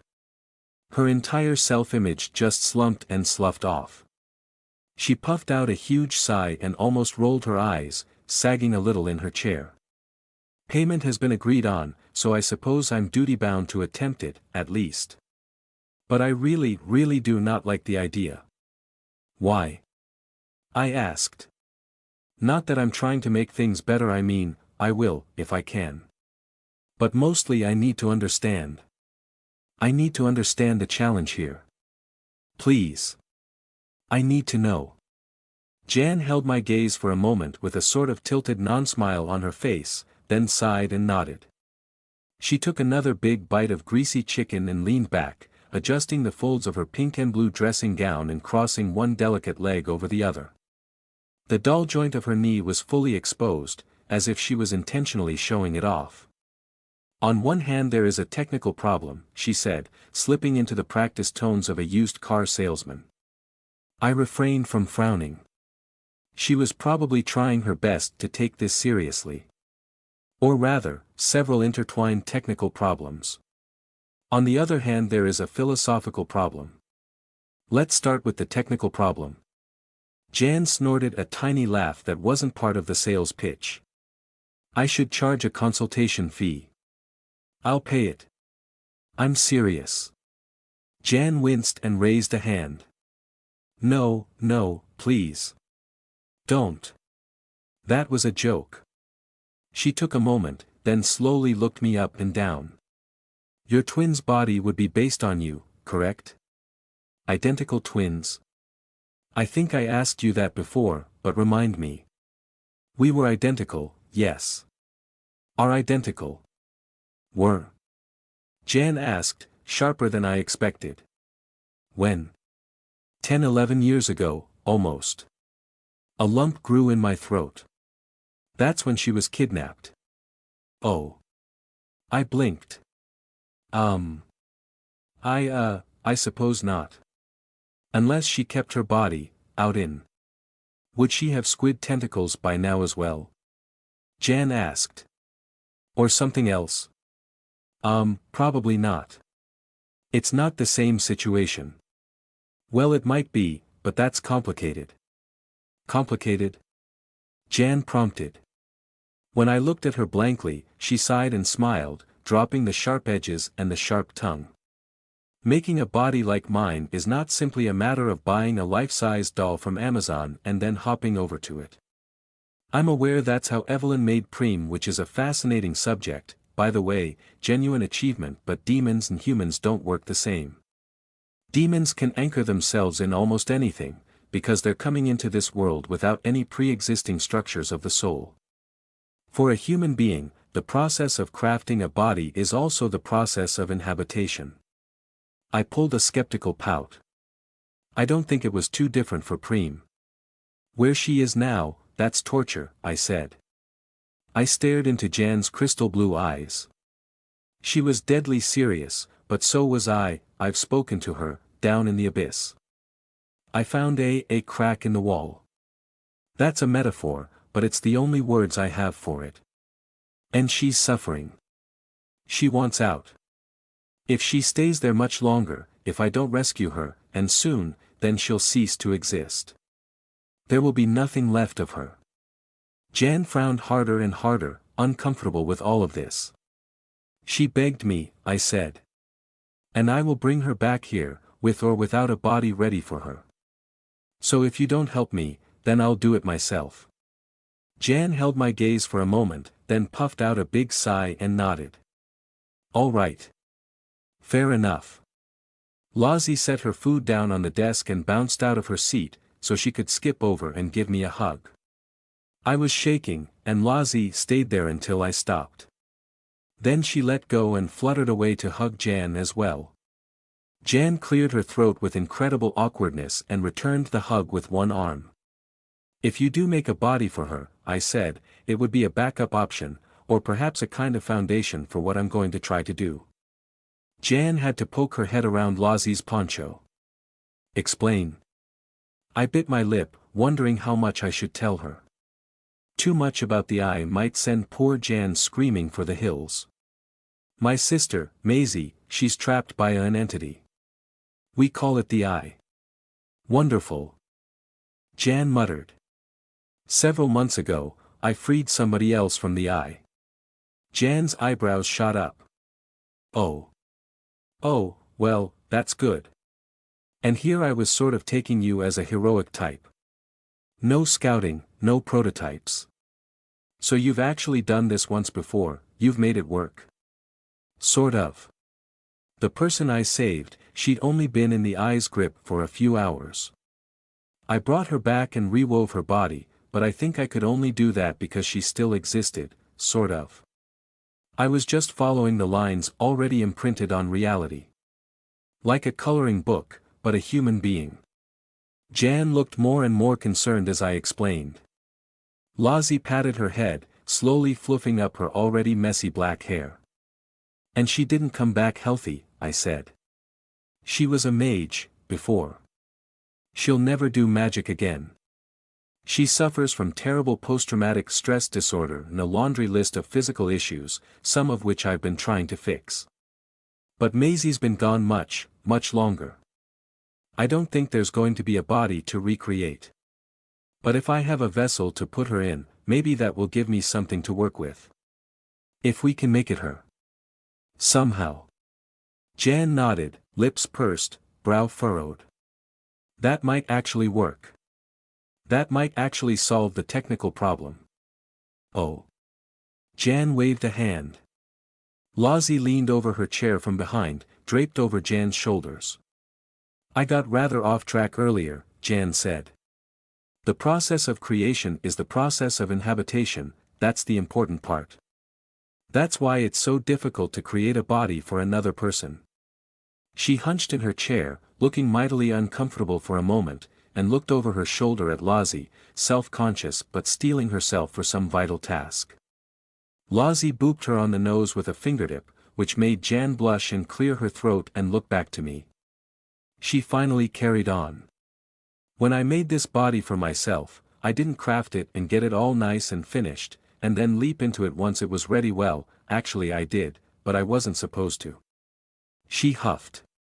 The process of creating it was supposed to be the process of transference. There was meant to a long, slow period where I would have slid from my old form and into this new one, achieved via the act of creating this. She poked herself in the chest. Creation is inhabitation. You understand? Ah, I said. I think I'm beginning to see the problem. Only beginning to, trust me. Jan pulled a sardonic look. Lozzie rested her head on Jan's shoulder. As things happened, my old body, died. Unexpectedly. You were murdered, said July. Jan winced and rolled her eyes. And whose fault was that? You were careless. I was a child. Jan's wince turned to a grimace. Yes, well. I was murdered. Before this body was ready. Do you know what it was like? I felt vastly out of my depth. Being murdered? No, being in an unfinished body. Jan tapped the table with an impatient fingertip, glanced at Lozzie on her shoulder again, as if for reassurance, then sighed and rolled her neck back. All right, you shared your physical secrets with me. It's only fair turnabout that I do the same for you. Oh, I said. No, please, you don't have to. Janiai, Lozzie cooed, stroking Jan's hair again. You don't have to if you don't want to. Even to me. But Jan focused entirely on me, trying to look very serious, which was challenging with Lozzie's fingers buried in her thick, dark, fluffy hair, slowly massaging her scalp, and Lozzie's sleepy head resting on her shoulder. Jan spread her own hands, as if presenting herself for my inspection. My body is mostly made of CFRP, she said. That's carbon fiber reinforced polymers. Handcrafted by yours truly. Very expensive, but it keeps me light and durable and will last a long time. I've got some metal parts too, mostly platinum and gold. Inside me, in my core, there's a bulletproof box, welded shut, which contains a sort of soul trap, attuned to me personally. That's how I got in here. She frowned. Though that makes it sound a lot more straightforward than it turned out to be. I frowned as well. My mind snagged on a detail. Ah, said January. Questions, already? Yes. I'm sorry, excuse me for being rude, but Jan, you're a very, cautious person. I am a self-confessed coward. You can say it. I don't mind. Lozzie giggled. I winced. July said, correct.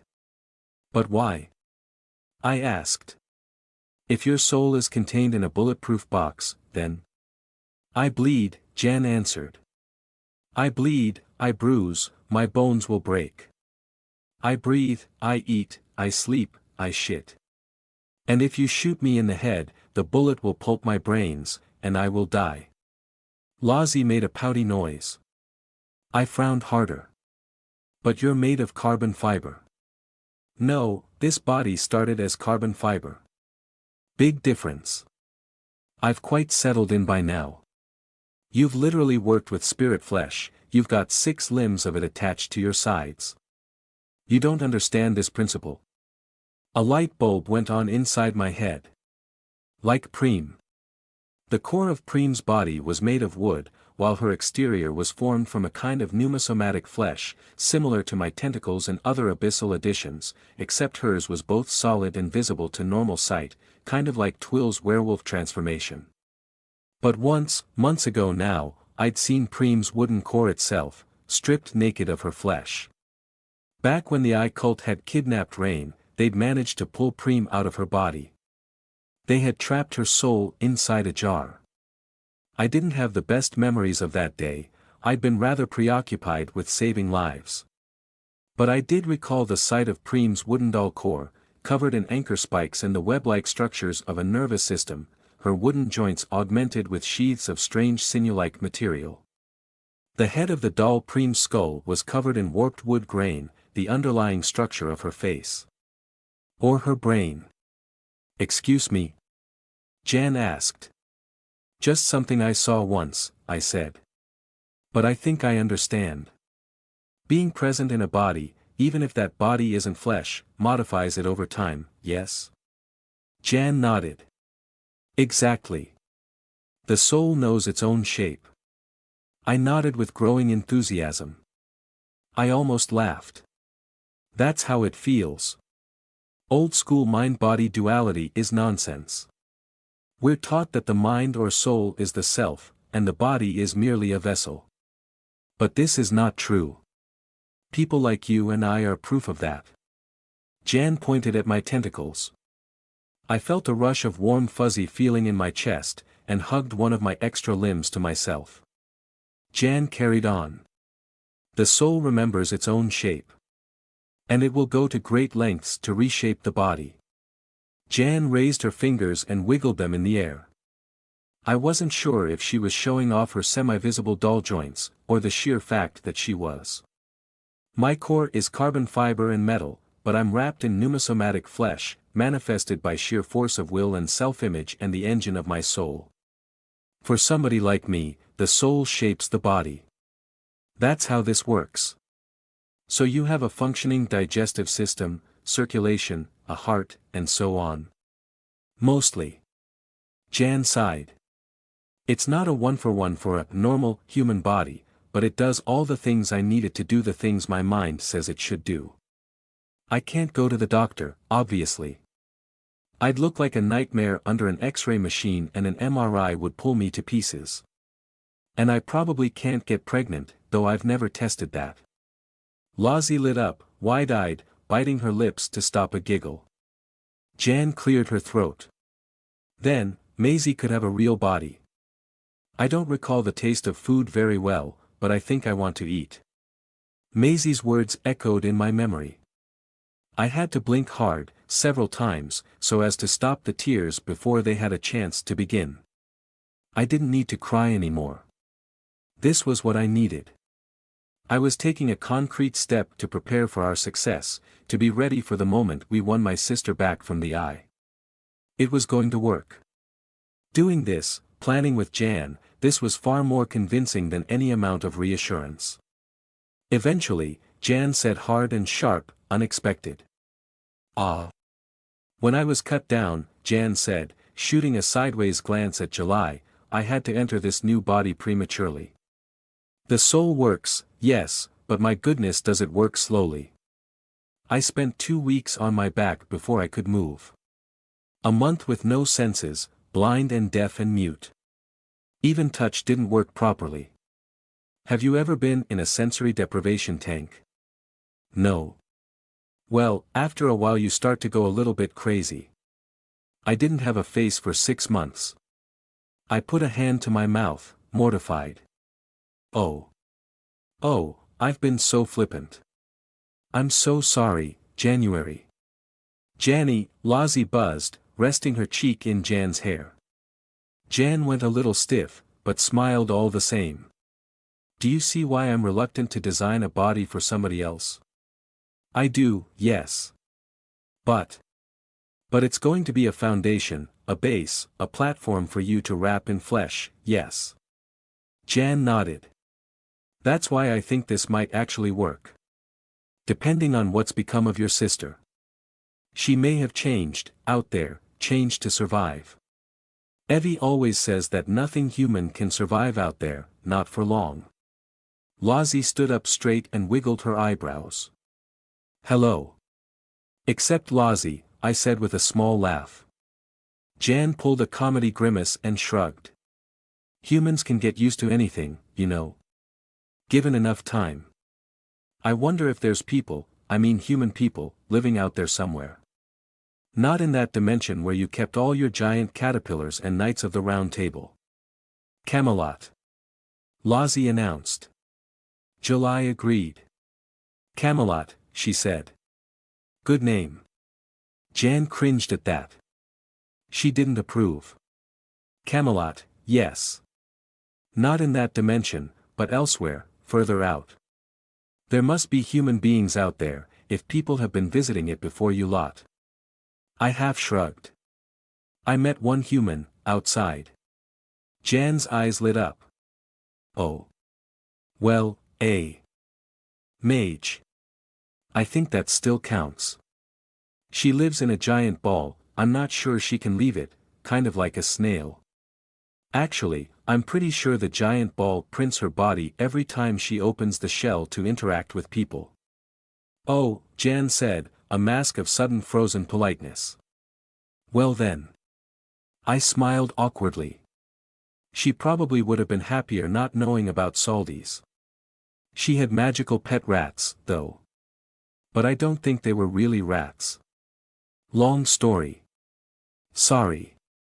Jan's mask of polite rejection got more and more stony with every word I said. Indeed, was all she added. That's the technical problem answered, then, I said, feeling extra awkward. You mentioned a philosophical problem, too? Jan blinked at me several times, lost. Lozzie giggled and kissed the top of Jan's head, which made the petite mage jump slightly and struggle with a sudden blush. You did. Lozzie chirped. I did. That. Jan relaxed in her chair, a visible unclasping of fasteners and slackening of mental springs. She sighed and let her professional exterior drop away. She reached for her beer bottle, shook it, and drained the last few mouthfuls in one deep swig. Big sigh, small belch. Lozzie giggled. Jan spoke. I'll be blunt, Heather, I shouldn't really be associating with you people at all. I'm breaking all my own rules. If it wasn't for Lozzie, and Tenny who is just the most miraculous being I've ever seen and maybe Preem, too, then I'd have left you all in the dust, with no forwarding address. Screw the money. I'd probably have left some choice booby traps in my wake, as well, just to dissuade you from trying to find me. I tried to see the humor in all that. We're not that scary, I said. Jan frowned, delicate and skeptical. I make it a policy never to associate with anybody who is suffering from an abundance of destiny and/or fate. I actually laughed. I'm not a chosen one. This isn't destiny. I'm nobody remarkable, or at least I wasn't, once upon a time. I was kidnapped by a giant alien god. It's not my fault. Kidnapped. Chosen. Jan shrugged apologetically, then searched for another mouthful of beer, but came up short. I'm not a chosen one, that's ridiculous. My voice turned sharp. You can't say that to somebody like me. I didn't explain why. Jan didn't need to know about the long, painful decade of illusory schizophrenia diagnosis. That's just coincidence. Luck.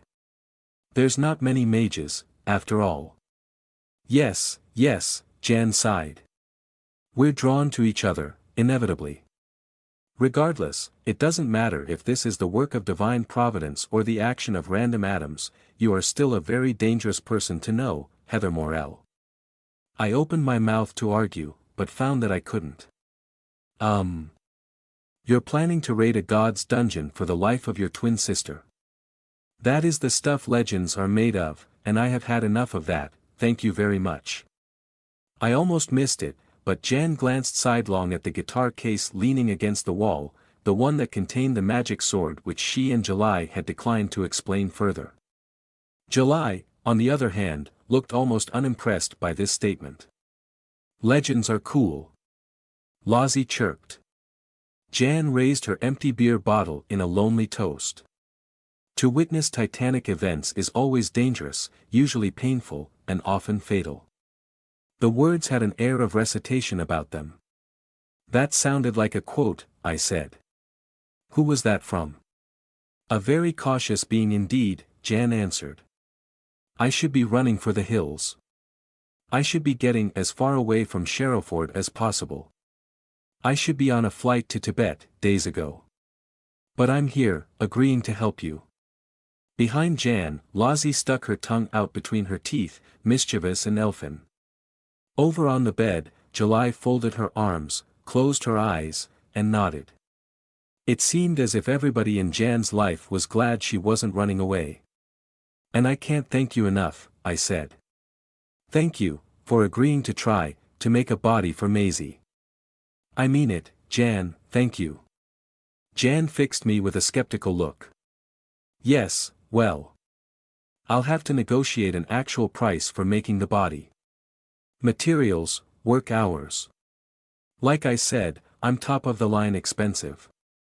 Carbon fiber is not cheap. I'll need tools, and my workshop, my real one, at home. Which means I can't start until we've wrapped up this nonsense with your cult friends in Sherrowford. We'll get that fixed. I'm sure they'll listen to me. And I'm not going with you on this heist nonsense, to this big eye, or whatever it is. You couldn't pay me enough to even watch from a distance. I'm going. Lozzie said, grabbing Jan's shoulders and leaning forward, so they could make eye contact. I'm going to help. With all my caddies. Jan pulled the most awkward of smiles, but she couldn't break eye contact with Lozzie, held in place like a rodent before a snake. Before we do any of that, we're going to fight a mage, I said, coming to Jan's rescue. Or at least outsmart him and steal his property. Yes. Jan turned to me, with both horror and relief. Lozzie bounced back up and giggled again. Yes, you are. I don't like the sound of that, either. You've seen this kind of conflict before, correct? I pulled a pained and apologetic face. I don't suppose you happen to have any advice? I certainly do, Jan said. You want my advice for conflict between mages? Don't. That's my advice. We don't have a choice, I said. It's that, or hand Lozzie over to him. So, not a choice at all. We're going to kill him, said a small voice, barely a whisper. Kill him. It took both of us a moment to absorb the shock. Lozzie had said that. For a moment she stood there, still half attached to Jan, but staring at me with sleepy-lidded eyes, deadly serious, only half there, as if half her mind lay across the membrane. Dream Lozzie stood in the room with us, whispering of murder. July nodded. A sensible course of action, with any enemy. We should approve. Jan stood up without hesitation and grabbed Lozzie in a hug, awkward but insistent. Her pastel dressing gown flowed after her. Lozzie, I'm sorry we're talking about this. Sorry, we shouldn't do this in front of you. Lozzie blinked several times, like a sleepwalker waking up. She let out a giggle and cuddled Jan in return. It's okay, she purred, nuzzling Jan's shoulder. It's okay away. Things rather trailed off after that. Jan and I silently agreed it was best not to discuss Edward around Lozzie. If Jan had any further suggestions for dealing with mages, she could always call us. I hoped she would, we needed all the help we could get. We'd already discussed the most important subjects, the reasons I came to see her in the first place, so I was content to allow us to relax a bit. She and I could figure out details later, over the phone. I promised to relate the relevant bits to Evelyn. July seemed like she wanted to make some pointed suggestions to Lozzie, about Edward and murder, but Jan headed her off with some sharp looks. We finished up our food. Jan and Lozzie ended up on the video game console, playing some kind of racing game against each other. Lozzie wasn't very good, but Jan was teaching her. I settled in to watch for a while, half interested. On the other side of the heavy curtains, the sun burned late. True evening was still a while off. I felt better than I had in several weeks. We were going to build a body for Maisie. I could do this. Eventually, it was time to go home. Lozzie and Jan conducted some half-whispered, semi-embarrassed negotiations about Lozzie possibly staying the night, but Jan eventually convinced her that would have to wait. I pretended not to overhear any of it. July watched openly, staring at the pair of them. As Lozzie hugged Jan goodbye for now and skipped over to July to do the same, despite the demon host being stiff and awkward as a board, I sent Rain a quick text message. I let her know we were on our way home. Just in case. Janny, come see you again tomorrow, Yaya. Lozzie chirped. She bounced over to me and hit me with a hug too, as I was slipping my phone back into my pocket. Jan laughed softly, then cleared her throat. Certainly. Any time. You don't always have to bring Heather, though. No offense, Heather. None taken, I said. And I meant it. Lozzie and I stepped back from the table together, to ensure a safe slipping distance. She linked her arm through mine, warm and wiggly all up my side. I wrapped my tentacles around her in return. She snuggled in close. One more piece of advice though, Heather, Jan said, pulling her dressing gown closed around herself. Go talk to your Evie. You clearly need to. I opened my mouth to argue, then closed it again, then sighed through my nose. No comment. Lozzie giggled. I'll pester Heathy real hard. Lozzie. I squeaked. Bye-bye for now, Janny. Jan waved with one hand. July nodded politely. Lozzie did a funny little hop in place, and reality folded shut. Crash landing.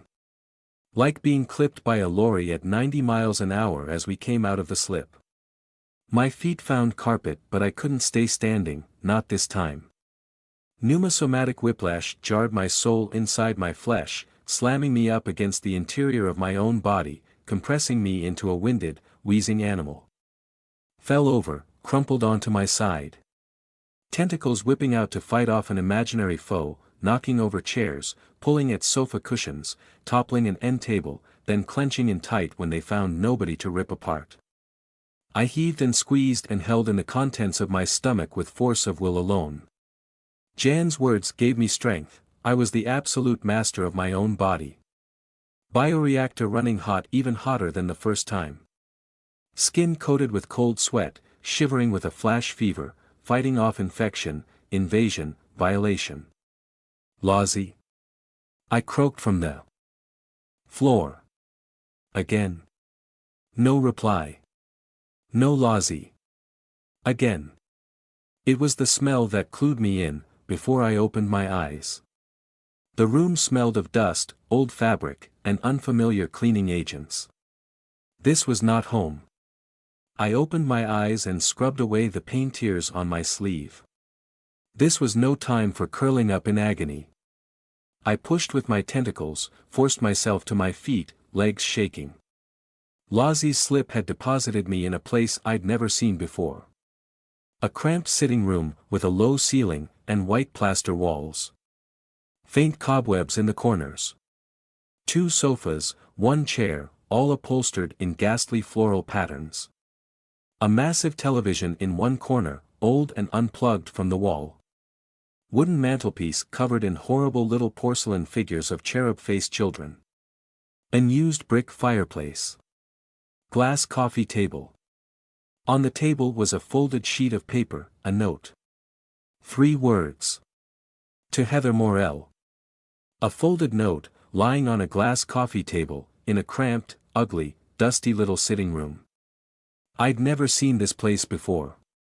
Another slip gone wrong had spat me out, another sideways shunt from the intended path, another rebound off the membrane between reality and outside. My name was on the note. Not handwritten. Printed. To Heather Morell. Paranoia was correct all along. Lozzie hadn't made a mistake with the slip to the hotel, she hadn't tripped up and let go of me before reaching Jan's room, she hadn't done a single thing incorrect. My name on the note proved that. Somebody had interfered with the slip.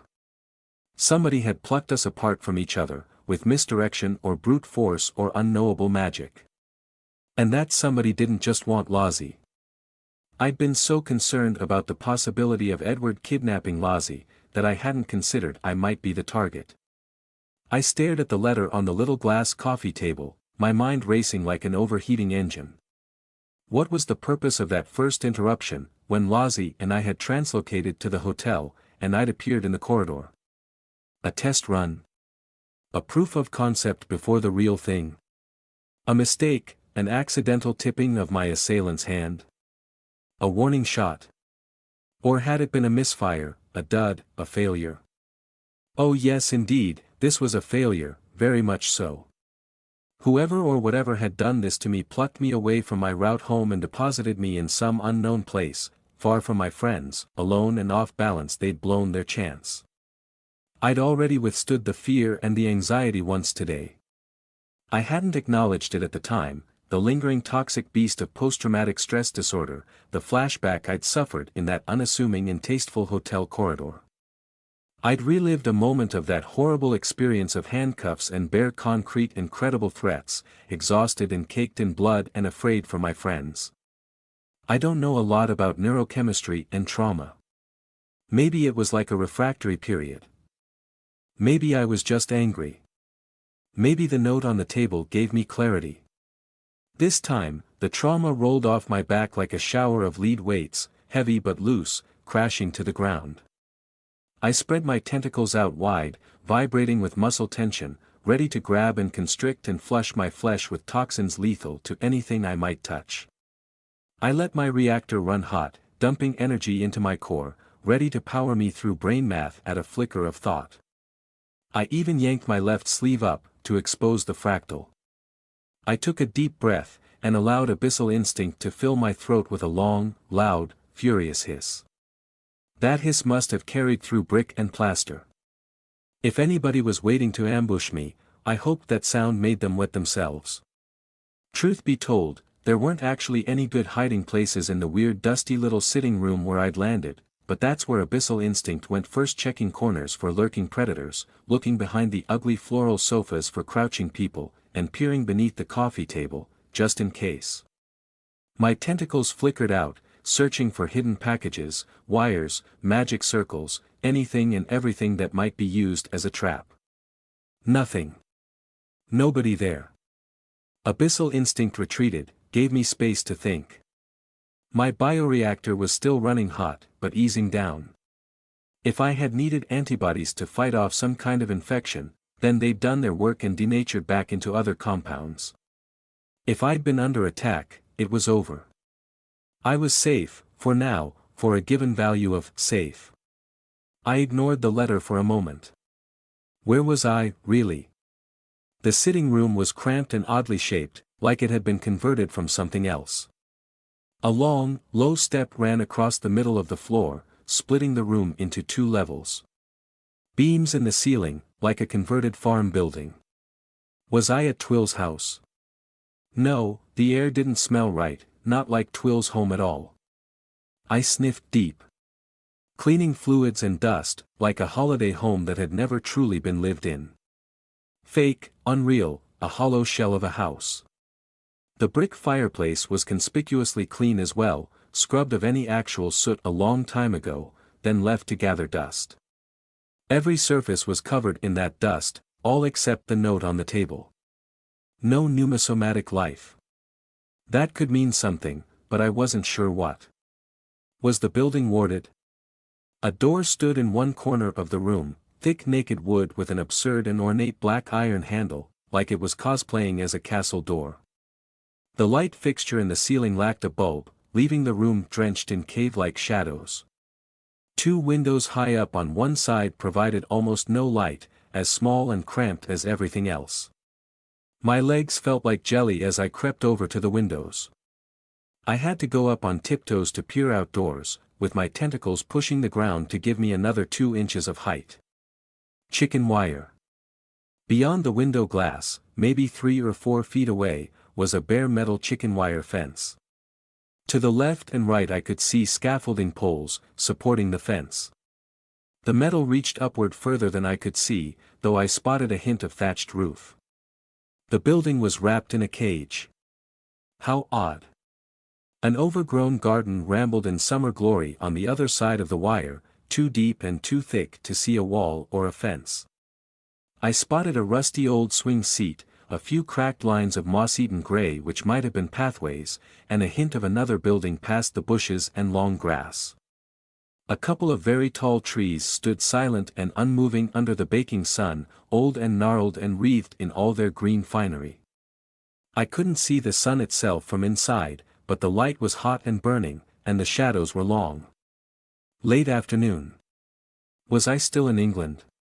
Why was the building wrapped in chicken wire? Was I caged? I wanted to hiss again, but I swallowed the impulse and managed to stay quiet. Maybe they being Edward's cultists, I wasn't kidding myself, didn't know where I was. The note suggested otherwise. I crept back toward the glass table and carefully picked up the piece of paper with one of my tentacles, braced for trickery. The paper did not explode or try to suck my soul out through my eyeballs or turn into a giant frog that sang curses to make me die of melancholy. I lifted it closer, unfolded the note, and found more printed text. Please proceed to the kitchen. It is located on the 1st floor, at the rear of the house. If you arrive downstairs, simply follow the corridor. If you arrive upstairs, locate the stairs and proceed down. Watch your head on the beam at the foot of the stairs. I am told it is a bit low. My apologies for the imprecision of this method. I do not know in which room you might arrive. I have placed an identical note in every room of this house. You will not be stopped or challenged. I have laid no traps. You are free to leave if you so wish, nothing bars your way, but I beg a moment of your attention. Feel free to take your time. Please proceed to the kitchen. The note wasn't signed. I read it 3 times, but I only grew more puzzled. If this was an attempt to kidnap and capture me, why not dump me straight into a magic circle designed to contain me, or into an actual cage? Instead I was unbound and prepared, forewarned and ready for a fight. Lozzie. Of course. With shaking hands, I pulled out my mobile phone. If Lozzie had also been taken, then this was all just a distraction to slow me down. My phone showed no signal. Out of range. No service. A sudden horrible suspicion gnawed inside my gut, like a trapped rat in my entrails. Was I outside? Or was this the home of Felicity, beyond mobile phone signal, as she'd explained to me only a few hours earlier? I hissed between my teeth, consciously channeling fear into irritation. The moment I stopped being angry, I would start shaking. Well, shaking worse than I already was. I swallowed a hiccup, jabbing at my phone screen, sliding through menus. Wi-Fi signal. Yes. I panted with relief. 2 Wi-Fi networks were within range. The signals were weak, but there they were, proof. Both were the kind you needed passwords for. One was a BT Wi-Fi hotspot, and the other was a private network named Mr. Muscle 69420800085, which I seriously doubted belonged to Edward. The signal was too weak to be coming from inside the building, anyway. It must have been a nearby neighbor.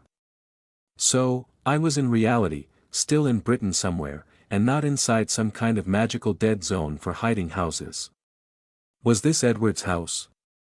I crumpled the note in a tentacle, trying to think. Nobody knew where I was, including myself. Lozzie had proven several times over that she was capable of tracking me almost anywhere. She'd slipped me out of Wonderland, though she'd had help from Maisie to find me there, but I was in our reality right now. So something was blocking her from finding me, or she was restrained or unconscious or worse. Good thing I'd messaged Rain before we'd left Jan's hotel room. She and Evelyn would at least know something was wrong. I swallowed hard, feeling a quiver inside my chest. My breath came out in a horrible shudder. Abyssal instinct was pulling me in 2 directions at the same time. Part of me was screaming to run away, get out of here, go. Don't follow the instructions, don't try to find the kitchen, like the letter O so politely requested of me. If I couldn't slip, then pull out one of the window frames, climb through the hole, rip the chicken wire. Run. Maybe if I tried to slip out, something would stop me. But I didn't try, because I didn't know if I could return again. The previous interrupted slip had not placed Lozzie and I very far apart from each other. Maybe she was here, close by. I could not abandon Lozzie. I'd sooner cut off my hands. Keep yourself together, I hissed. She might need you. I strained my ears. Distant birdsong, somewhere beyond the walls. No screaming or thumping coming from other rooms or through the ceiling. Dead quiet. I couldn't even hear any cars.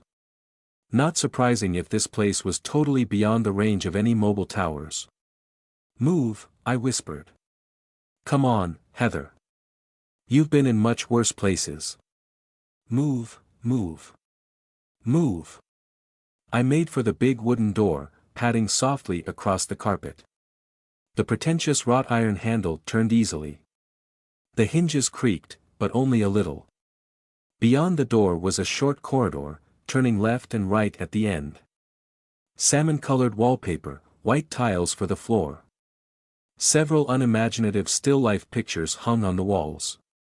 Recessed lights in the ceiling, currently switched off. The sunlight didn't quite penetrate this far, leaving the corridor wreathed in gloom.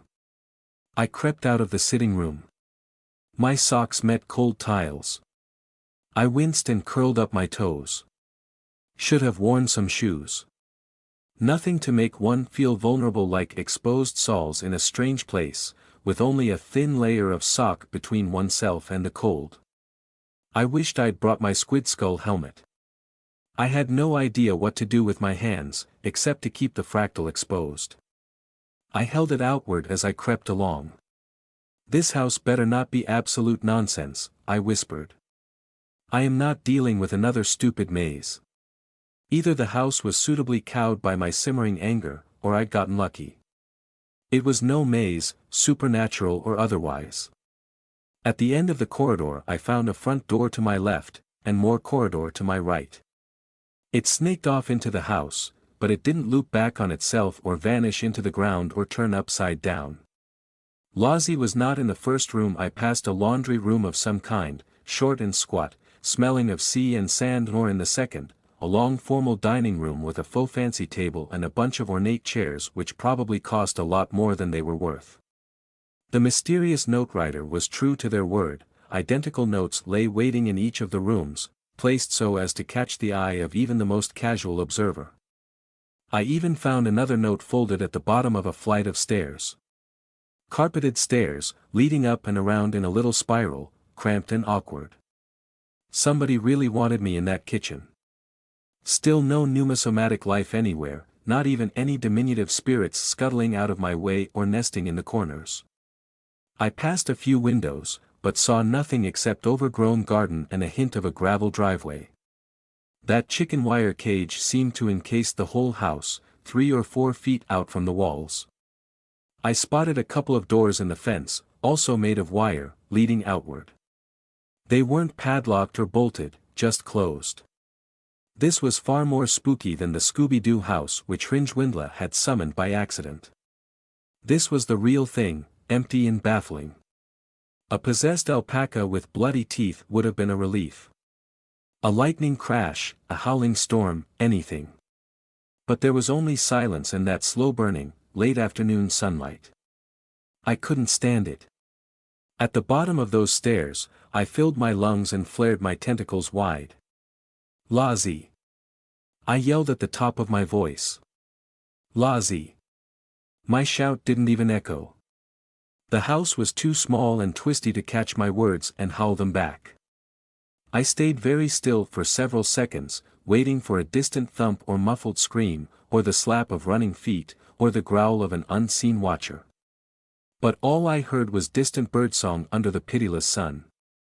All right then, I said out loud. I sounded so much more confident than I felt. My heart was fluttering, in the bad way. Kitchen it is.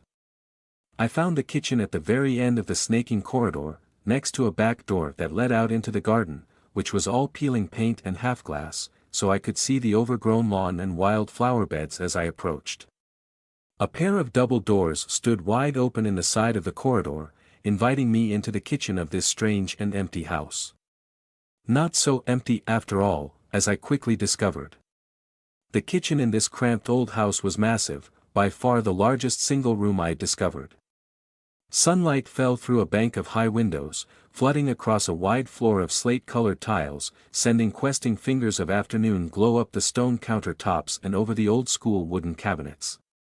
Warm, bright, airy, with a high ceiling far above my head. No table, no chairs, no rubbish bin, no food, no cutlery, no evidence of people living here. Perhaps it had once been an entire dwelling, perhaps the rest of the building was added later, modern grafts to some core of ancient cottage. 3 things were waiting for me. A machine, beneath the bank of windows, in the shadow of the wall, about as tall as a desk chair. It was like a cross between a cat-scratching post and a traffic light, made of stainless steel, a little tree of angled mirrors and colored glass. Each mirror or circle of glass was mounted on an articulated arm, each one pointed in a different direction. The core of the machine was no thicker than my arm, but wires ran from a base of stainless steel to a set of compact LCD screens laid out on the floor, along with an open laptop. The screens were full of jumbled nonsense. The laptop had crashed, the screen was just a picture of frozen static. A faint smell of burnt circuitry hung in the air. A monster, on the other side of the room, a nightmare creature squatted inside a magic circle. The circle was drawn with black pen, precise and without ornamentation, on a patch of whitewashed floor, to ensure no mistakes. The creature was like something dredged from the bottom of an alien sea. Built like a gorilla, muscled and heavy, it must have weighed easily 500 pounds. Skin like gray meat, smooth and papery, dotted with curving spines like sensory hairs. Bare skull, bulging at the rear.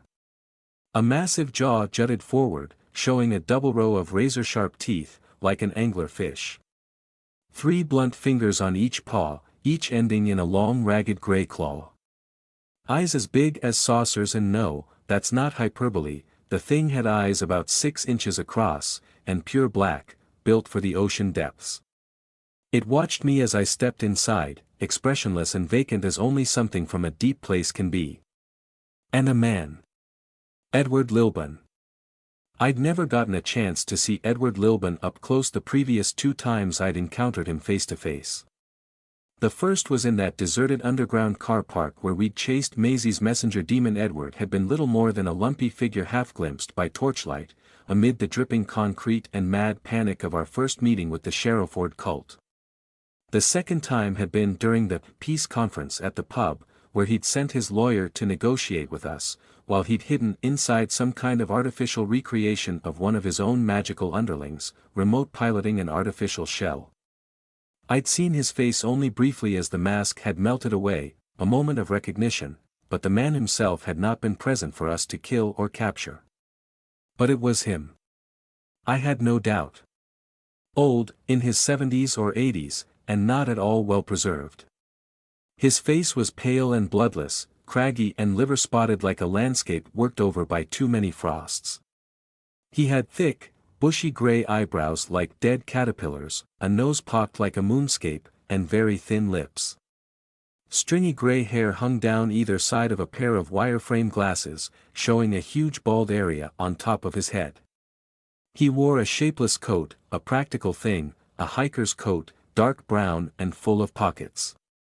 He was sitting in a rickety old wooden armchair on the far side of the wide kitchen floor. A plastic and metal walking stick hung from one of the arms. The huge owlish eyes behind his glasses were closed, peaceful and relaxed. Edward Lilburn was fast asleep. He was also protected inside a much larger magic circle than the one which contained the nightmare marine ape, easily 20 feet across, and much more complex. I saw 3 layers of circle, entire reams of Latin, Arabic, and Greek, and some snippets from a language I didn't recognize. I didn't care about the magic circle, no barrier could stop me from crossing the room and pulling his head from his shoulders. But I didn't do that, because it was too obvious. I stood there for what must have only been a few seconds, but it felt like minutes, poised just over the threshold of the kitchen door.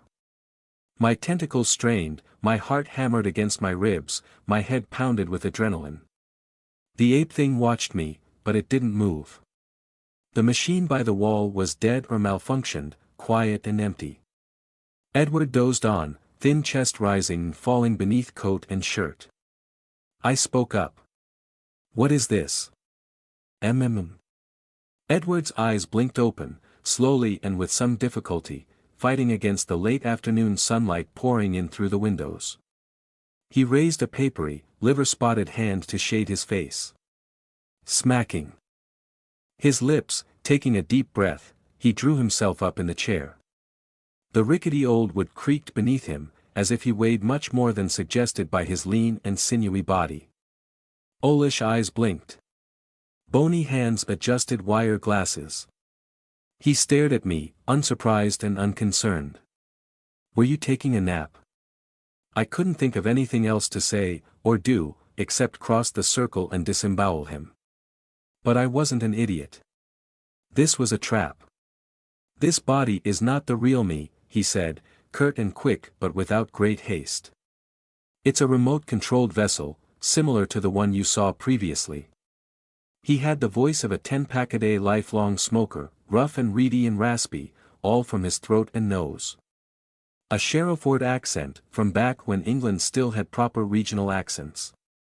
A rich northern roll, but fussy, indistinctly upper class, with a cold certainty behind his words. "Of course you wouldn't risk yourself," I muttered, not really speaking to him. Edward or the Edward-shaped vessel unhooked his walking stick from the arm of the chair and pointed at the magic circle which surrounded him. "If this circle is broken or crossed in any way, the vessel will disconnect," he said. "And this conversation will come to an end. Physical disturbance, magical interference, even too much air pressure will trigger it. Do you understand?" He waited for an answer, watching me. I waited too, trying to swallow my racing heart. He didn't speak, didn't continue, didn't repeat himself. I nodded, slowly, and drew my tentacles back toward me. "You're not really here. And you have a fail-safe." "Correct. I repeat, this is not the real me. If you try to harm me through the remote connection, I will be gone before you can reach the vessel. Yes, even you. I know you require touch to use your particular skills, as you did with my construct." "Construct?" "In the home of Amy Stack's husband and son," he said. "You required touch to reach me through the remote connection. Hence this." He pointed at the circle again. I bristled inside at the reminder. He was talking about Marmite. I had dug Edward's control out of Marmite's pneumosomatic brain, chasing Edward's spirit scent through flesh and metal, battering down his barricades and smashing his security measures, right at the cutting edge of my hyperdimensional mathematics. In the end he had disconnected and fled, leaving Marmite free to flee across the rooftops of Sherrowford, with Edward's control broken. He was right, if this wasn't the real Edward, if he was remote controlling it, then in theory I could use brain math to trace the connection back to the genuine article, wherever he was hiding. But I'd have to touch him first. He saw the recognition in my face, nodded his head of stringy gray hair, and continued. "Furthermore, you won't be able to track me through any object in this house, nor the house itself. I've never visited this place. I purchased it through an agent. The equipment was installed by hired workmen, days ago. Nobody has been to this house since then. Nobody else is in this house, or in the garden, or anywhere nearby. Do you understand?" Very carefully, I turned my head to look at the ape monster in the other magic circle. It was staring at Edward with those massive all-black eyes, jaw hanging slack, no trace of human expression in the oddly flat face. I wasn't certain how, but I could tell the thing wasn't pneumosomatic. It was true flesh, solid and meaty, very much on the same plane as us. "An outsider," I said. "Hired workmen summon that." Edward did not answer. He stared at me. I swallowed, my mind racing. Why leave that one chink in his armor? Why go to such lengths to ensure there was almost no chance of me being able to trace or hurt him, but then leave a creature he may have summoned right there, for me to see, and then refuse to answer my question? He wanted my mind to fill in the blank. He wanted me to assume he had summoned it himself, and that it may provide a method by which to trace him. But that was too obvious. Why try that ploy in the first place? Did mages leave a magical fingerprint on creatures they summon from outside? I had no idea. Evelyn might have known, but it was just me here, alone with a mage. Edward Lilburn was more clever than we'd given him credit for. I stared back at him, craggy-faced and pale, old and weathered. He didn't look like a wealthy, powerful man. He looked like the total opposite of his arrogant nephew, Alexander Lilburn, a mage I'd put in the ground twice over. His shoes were battered and scuffed, his hair hadn't been cut in a long time, and his glasses were hardly the height of fashion.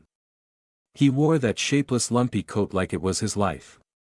Then again, this was just a vessel. He hadn't even introduced himself, or said my name, or threatened me. I don't think he cared about any of those things. "You're telling me you want to talk," I said. "Not fight." Edward nodded, then sighed and cracked his own neck, wincing. Why not just use a video call? Or send me a letter, like you did with Evelyn? He considered me for a second, unblinking and unmoving. I was reminded uncomfortably of a lizard, a big one, a Komodo dragon held in motionless repose. The slanted sunlight added to the momentary illusion. A letter is not truly private, he said eventually.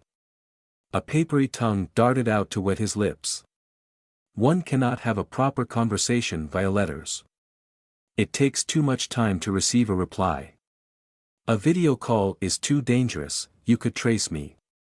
This was the best way I could think of to talk in private. He leaned forward in his chair, gaze never once leaving me. The chair creaked. You know who I am. I know who you are. I assume introductions are not necessary. It was not a question. I was furious, far more than I'd expected.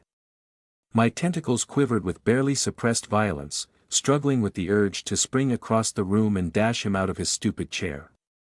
Intellectually, I accepted that I was talking to a mere vessel, some kind of pneumosomatic mask like he'd used for our previous meeting, but instinct didn't care.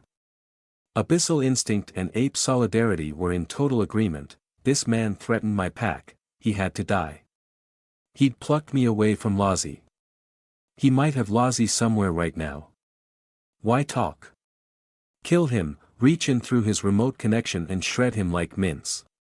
Pull him apart. Core his brain. Drain his blood. Eat him alive. Unlike all those months ago with Alexander, nothing held me back here. I had no ethical conflict.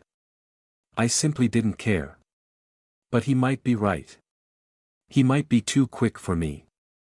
I'd called Rain before Lozzie and I had left Jan's hotel room. I was 15 or 20 minutes overdue. Evelyn and Rain would call January. They'd know I was missing. Evelyn would be looking for me, somehow. Instead of launching myself across the room in a whipping cloud of barbed tentacles, I clamped down with sheer force of will and lashed myself to the door frame, moving slowly. If Edward wanted to talk, perhaps I could stall him, while my friends tried to find me. Not for rescue. Oh no, I didn't need rescuing.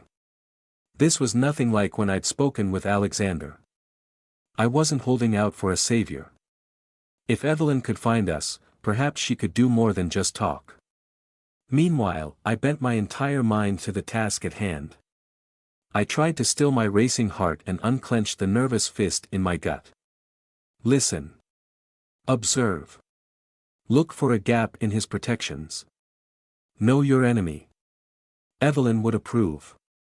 Say my name out loud, I hissed. The smallest possible test. Edward passed with flying colors. He didn't even frown. Heather Morel, he said. No Lavinia. He hadn't used my middle name on the letter either, though he must know of it. Did he know that Alexander had used my middle name like a weapon against my temper? Was he omitting that intentionally, to be polite? Or to lull me into a false sense of security?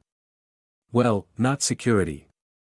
Never security, alone in a room with a mage. Except Evelyn. You've tried to kidnap me, I said, barely keeping the anger from my voice. And I felt something else, too. Some magical effect my body fought off. Why should I believe anything you say? I am not a fool, he continued after a moment, in that raspy, reedy voice, calm and focused. I am not going to expose myself to danger without good cause. You are highly contaminated, a vector for a dangerous infection. You know of what I speak, the eye inside your mind. It has already corrupted and ruined countless lives, though that was not your fault, but the work of my feckless nephew. Nevertheless, you are dangerous to confront and dangerous to contain. If my method had an adverse effect on you, that was unintentional. For that, I apologize. I would not do this if I did not believe you are worth talking with. Alone, in private. He blinked, once, heavily and slowly, then stared at me again, owlish and wide. Though I will admit, I did want a good look at what you have become. His eyes went left and right, up and down, by the smallest fraction. He could see my tentacles. A hiss crawled up my throat, soft and low and threatening. I didn't try to stop it. Helped with the nerves, the thudding heart, the shaking hands which I shoved inside the front pocket of my hoodie. Edward raised his eyebrows, faintly interested in that sound. But he didn't even flinch. "Where's Lozzie?" I demanded. "I have no idea," he answered too quickly. My mind raced with my heart. He'd expected that question and prepared for it. Presumably she reached whatever destination you and she were heading toward when I rerouted you. "She will not find you here, I have taken steps to ensure that." "You expect me to believe you?" I spat. "Why wouldn't you try to intercept her?"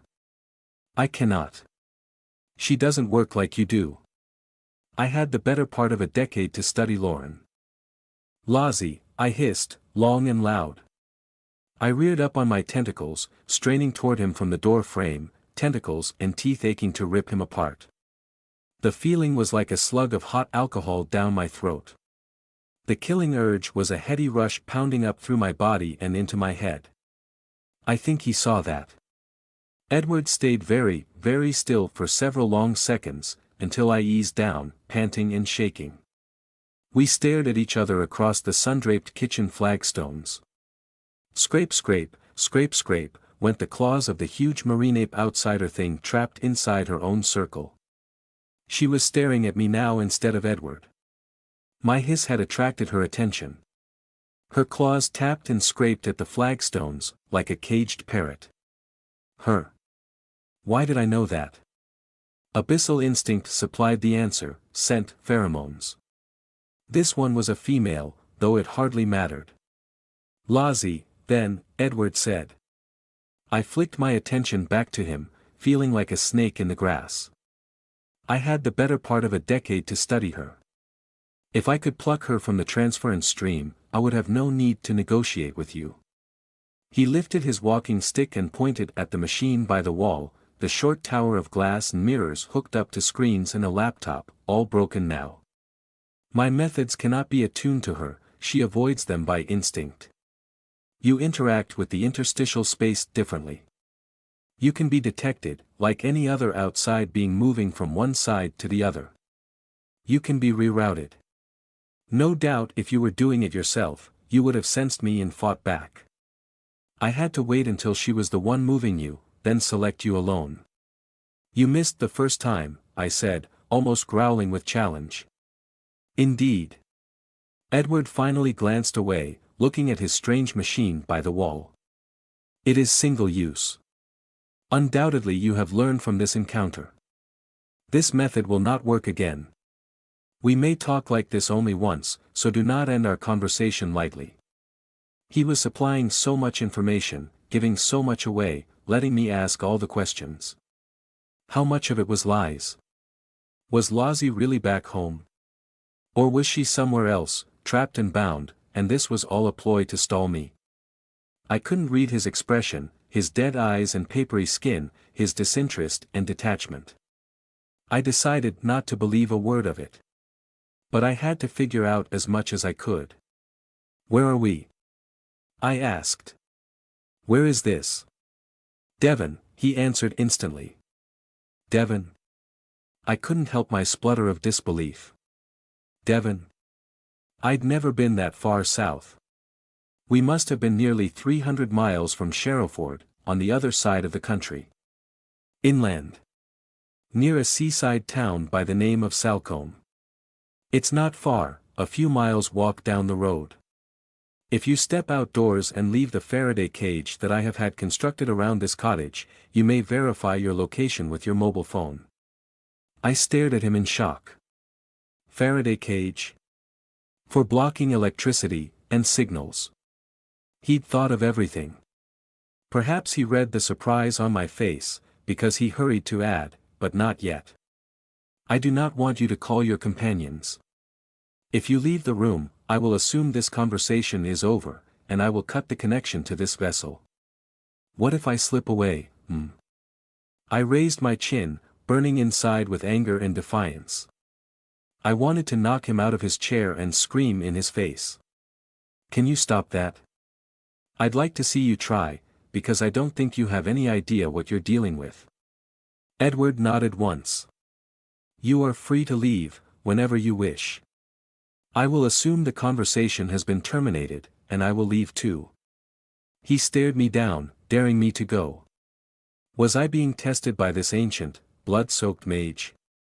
He was being so very reasonable, probably on purpose. He wasn't even attempting to argue with me. According to him, he hadn't trapped me, he wasn't keeping me here, he hadn't touched Lozzie at all. Staying to talk was a decision made of my own free will. He didn't even really sound like the letter he'd sent to Evelyn where was the preening arrogance and linguistic meandering. Perhaps Edward Lilburn was simply not very eloquent in person. Or perhaps he was trying to lead me towards something else, something specific. There was another layer here, one I was not aware of with human senses. I shouldn't be talking with you, I said slowly, unable to keep the scowl off my face. I leaned into it instead. Why should I be polite with this man, this slaver and kidnapper? If Lozzie had told the truth, Edward Lilburn was the fixer and manipulator behind the homeless people that the cult had used as vessels for zombies. He was the man behind the dead children beneath the castle. Alexander had been the leader, but Edward was the engine. I flared my tentacles out and allowed a hiss to fill my voice as I spoke, my throat twisting into an inhuman configuration. Didn't matter that he seemed impossible to intimidate, it made me feel better. I should be reaching through that circle and pulling your vessel apart, looking for the strings. Is your magic really faster than thought? You want to play out that bet? You said it yourself, I'm contaminated by the eye, but you don't understand the half of it. I'm its adopted daughter. It taught me everything it knows. I could put a tentacle through your chest and chase you all the way back to where the real you is waiting, and I don't think you can move fast enough. You're a threat to my friends, my family, mine. I snapped like a beast dredged from the deep.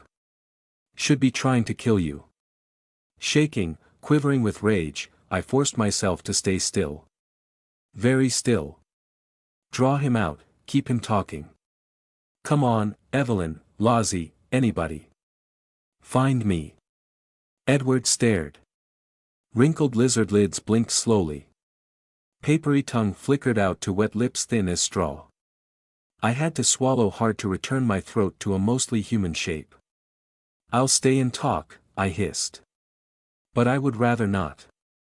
I will be frank. I will keep it short.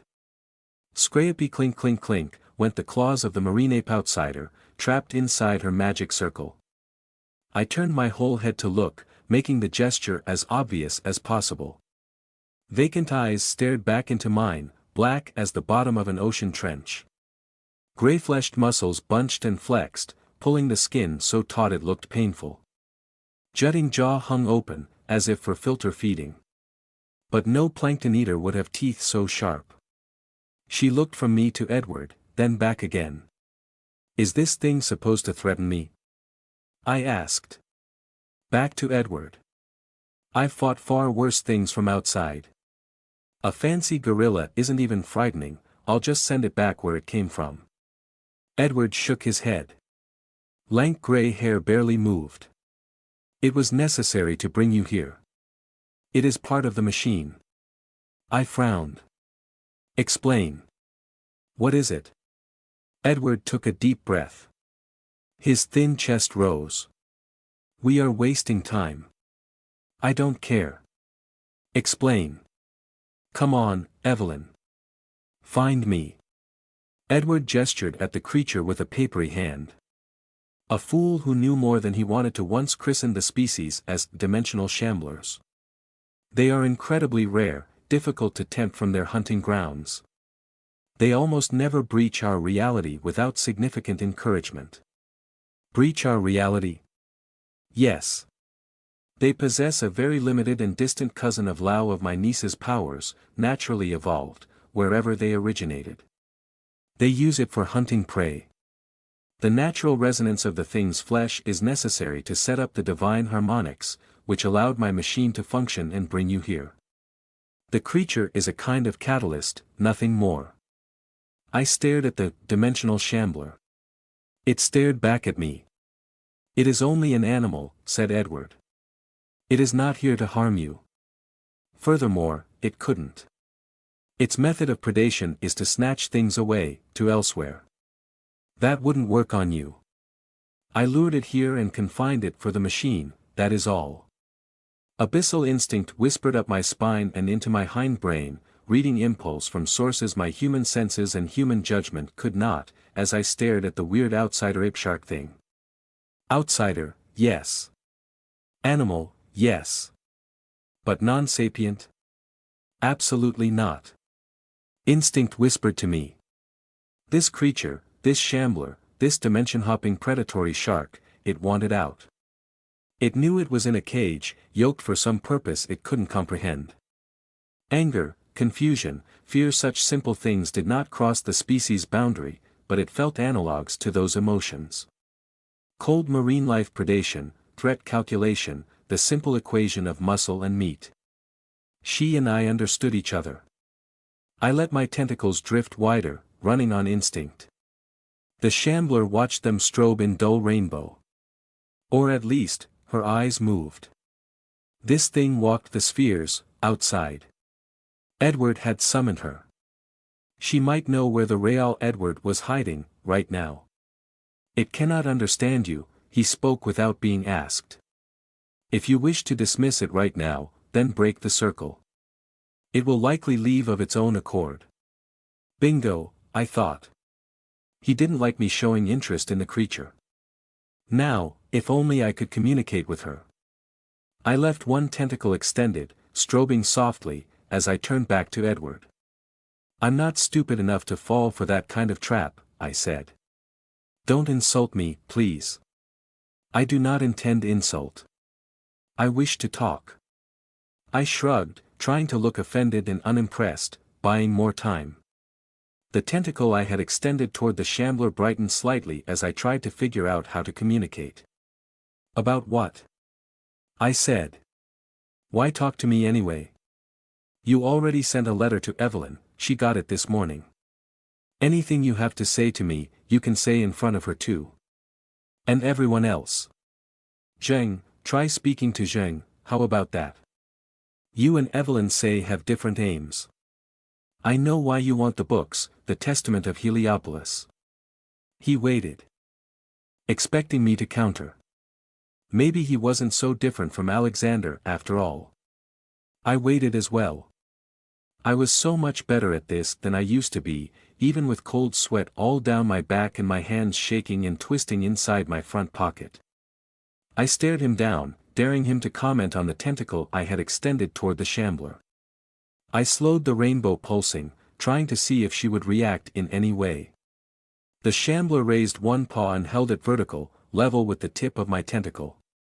Edward cleared his throat softly. It was like the sound of a steel brush. I want to offer you a deal. The book, in full. In return, you hand my niece over to me. Use your skill set to bind her so she won't escape. I actually laughed. Well, I snorted a puff of air through my nose and shook my head. You can't be serious. I am. You must know I'd never accept that, I'd never betray Lozzie. I'd never betray any of my friends. Not for anybody, but certainly not for you. Why even ask? Edward watched me from beneath his bushy gray eyebrows for a moment, then said, because I am attempting to avoid a conflict. Avoid? You're starting the conflict. No, I am not. His voice offered the first hint of real emotion. He was irritated, growing rougher and more reedy. A war between mages is a terrible thing. I do not expect you to understand, but Evelyn Say should know better. It is not worth the risk. I shrugged, shaking my head. You're starting this. I'm sorry, but are you an idiot?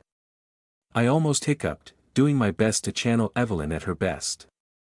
There wouldn't be any conflict in the first place if you left Lozzie alone and gave us the book. What happened to all your high-minded stuff about how dangerous Lozzie is, about how she needs special care or whatever. I grimaced, even saying the words left a bad taste in my mouth. I read the letter you sent to Evelyn. These don't sound like the same justifications at all. You were lying then, or you're lying now, which is it? I huffed.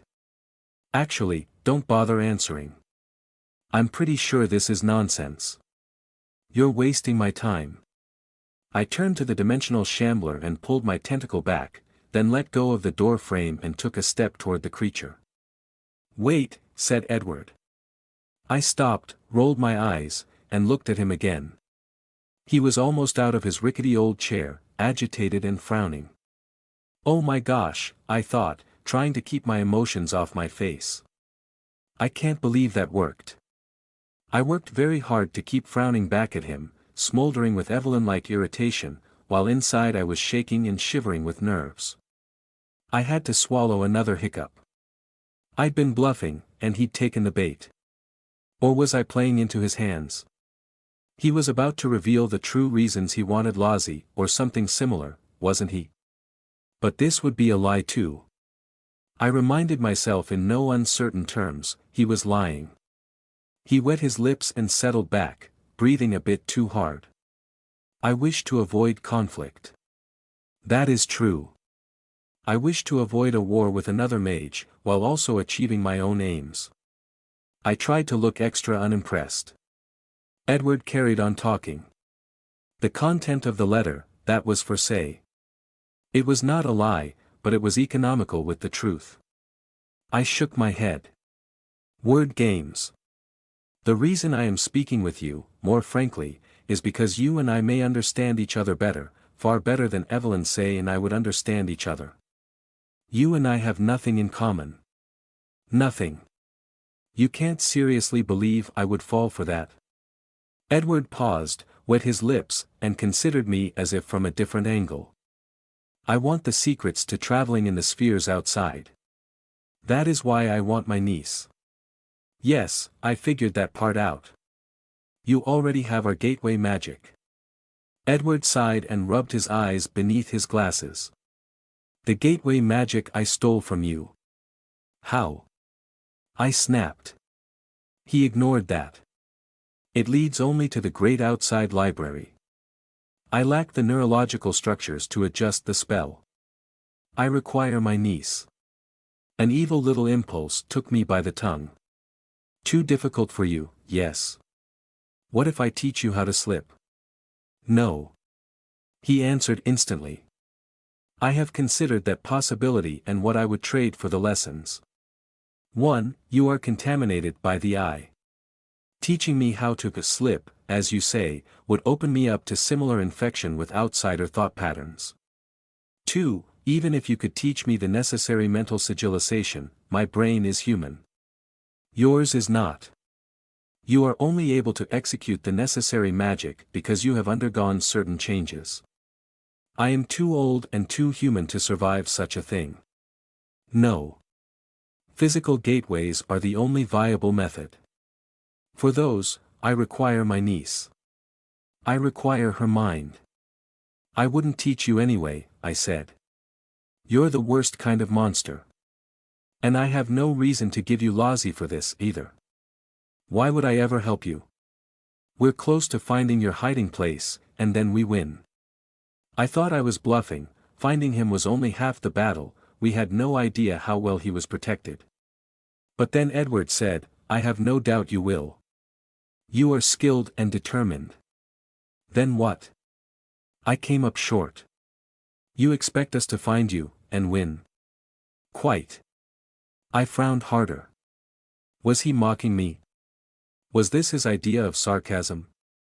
He didn't sound sarcastic, but I had no idea where he was going with this. We're bringing in other help as well, I said. Other mages. His left eye twitched. Unwise. You want to avoid conflict between mages? Give me the book. That's my deal, my offer. I spat the words, feeling sharp and quick. I wasn't a scared little girl anymore, cowering before authority, medical or otherwise. I could pull his head off 7 different ways if I found him.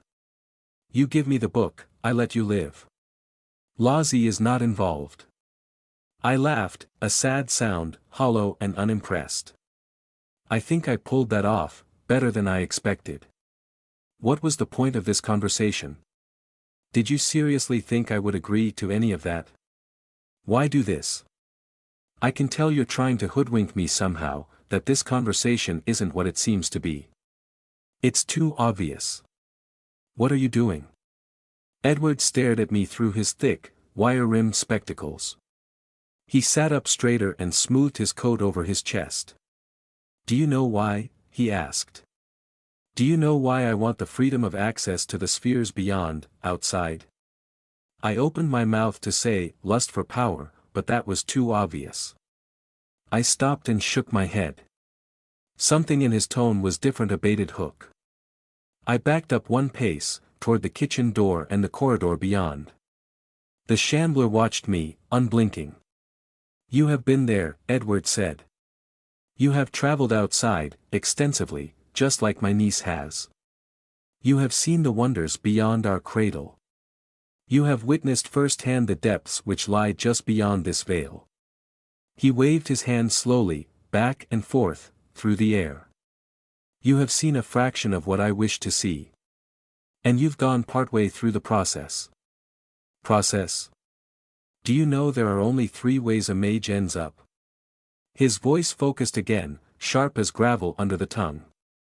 Evelyn Say is one such way. My late nephew, the arrogant fool, he is another. Dead end in the former case. Simply dead in the latter. Do you know why Alexander died? Because I murdered him. I put down a threat, I said, suddenly bristling. My tentacles flared with involuntary anger. And I'll do it again. Edward ignored that. Alexander died because he believed in something. He had a cause. A stupid and pointless cause, true, but it was cause, beyond himself. The cause blinded him to the consequences of his actions. And you're not. Kidnapping, child murder. Children in cages. I spat. I haven't forgotten that. As if I would ever hand Lozzie over to you, you. I accept the consequences of my actions and work to block or mitigate them. I do not convince myself they will not happen. And I have but one interest. Edward's voice hitched on those last few words. I stopped shouting at him. I sensed we were past posturing, nearing the truth. He was right about one thing. He was a lot more clever than Alexander had been. If I was going to find him and put him down, then I needed to understand him. What interest? I asked. And I have kept myself human, he carried on, ignoring my question again, but staring right through me. Very human, in order to see that interest through, as a human being. I will step beyond this cradle, this flesh, this matter. I will take the third option open to any mage who is not a fool. But I will do it as a full human being, untainted. He spat that final word, hissing with disgust, overflowing with all the emotion he'd kept bottled up. Now, give me my niece. No, I spat back. Give me the book. A twinkle in his eyes, the faintest smile on his thin and papery lips, totally at odds with his anger and disgust a moment before, a perfect poker player, revealing his hand at last, reveling in his bluff. Show me how, he said. Edward Lilburn pursed his lips and burst into a flurry of whistles, high and low, piping and wheezing. It sounded barely human. I braced, hissing, tentacles balling up to protect myself. The dimensional shambler stood up in her magic circle, all 500 pounds of grey meat muscle rolling and shifting. Her giant deep-sea eyes locked on me. And she vanished. A demonstration, then, said Edward Lilburn. The shambler reappeared, a grey giant inches from my face, arms closing around me in a bear hug.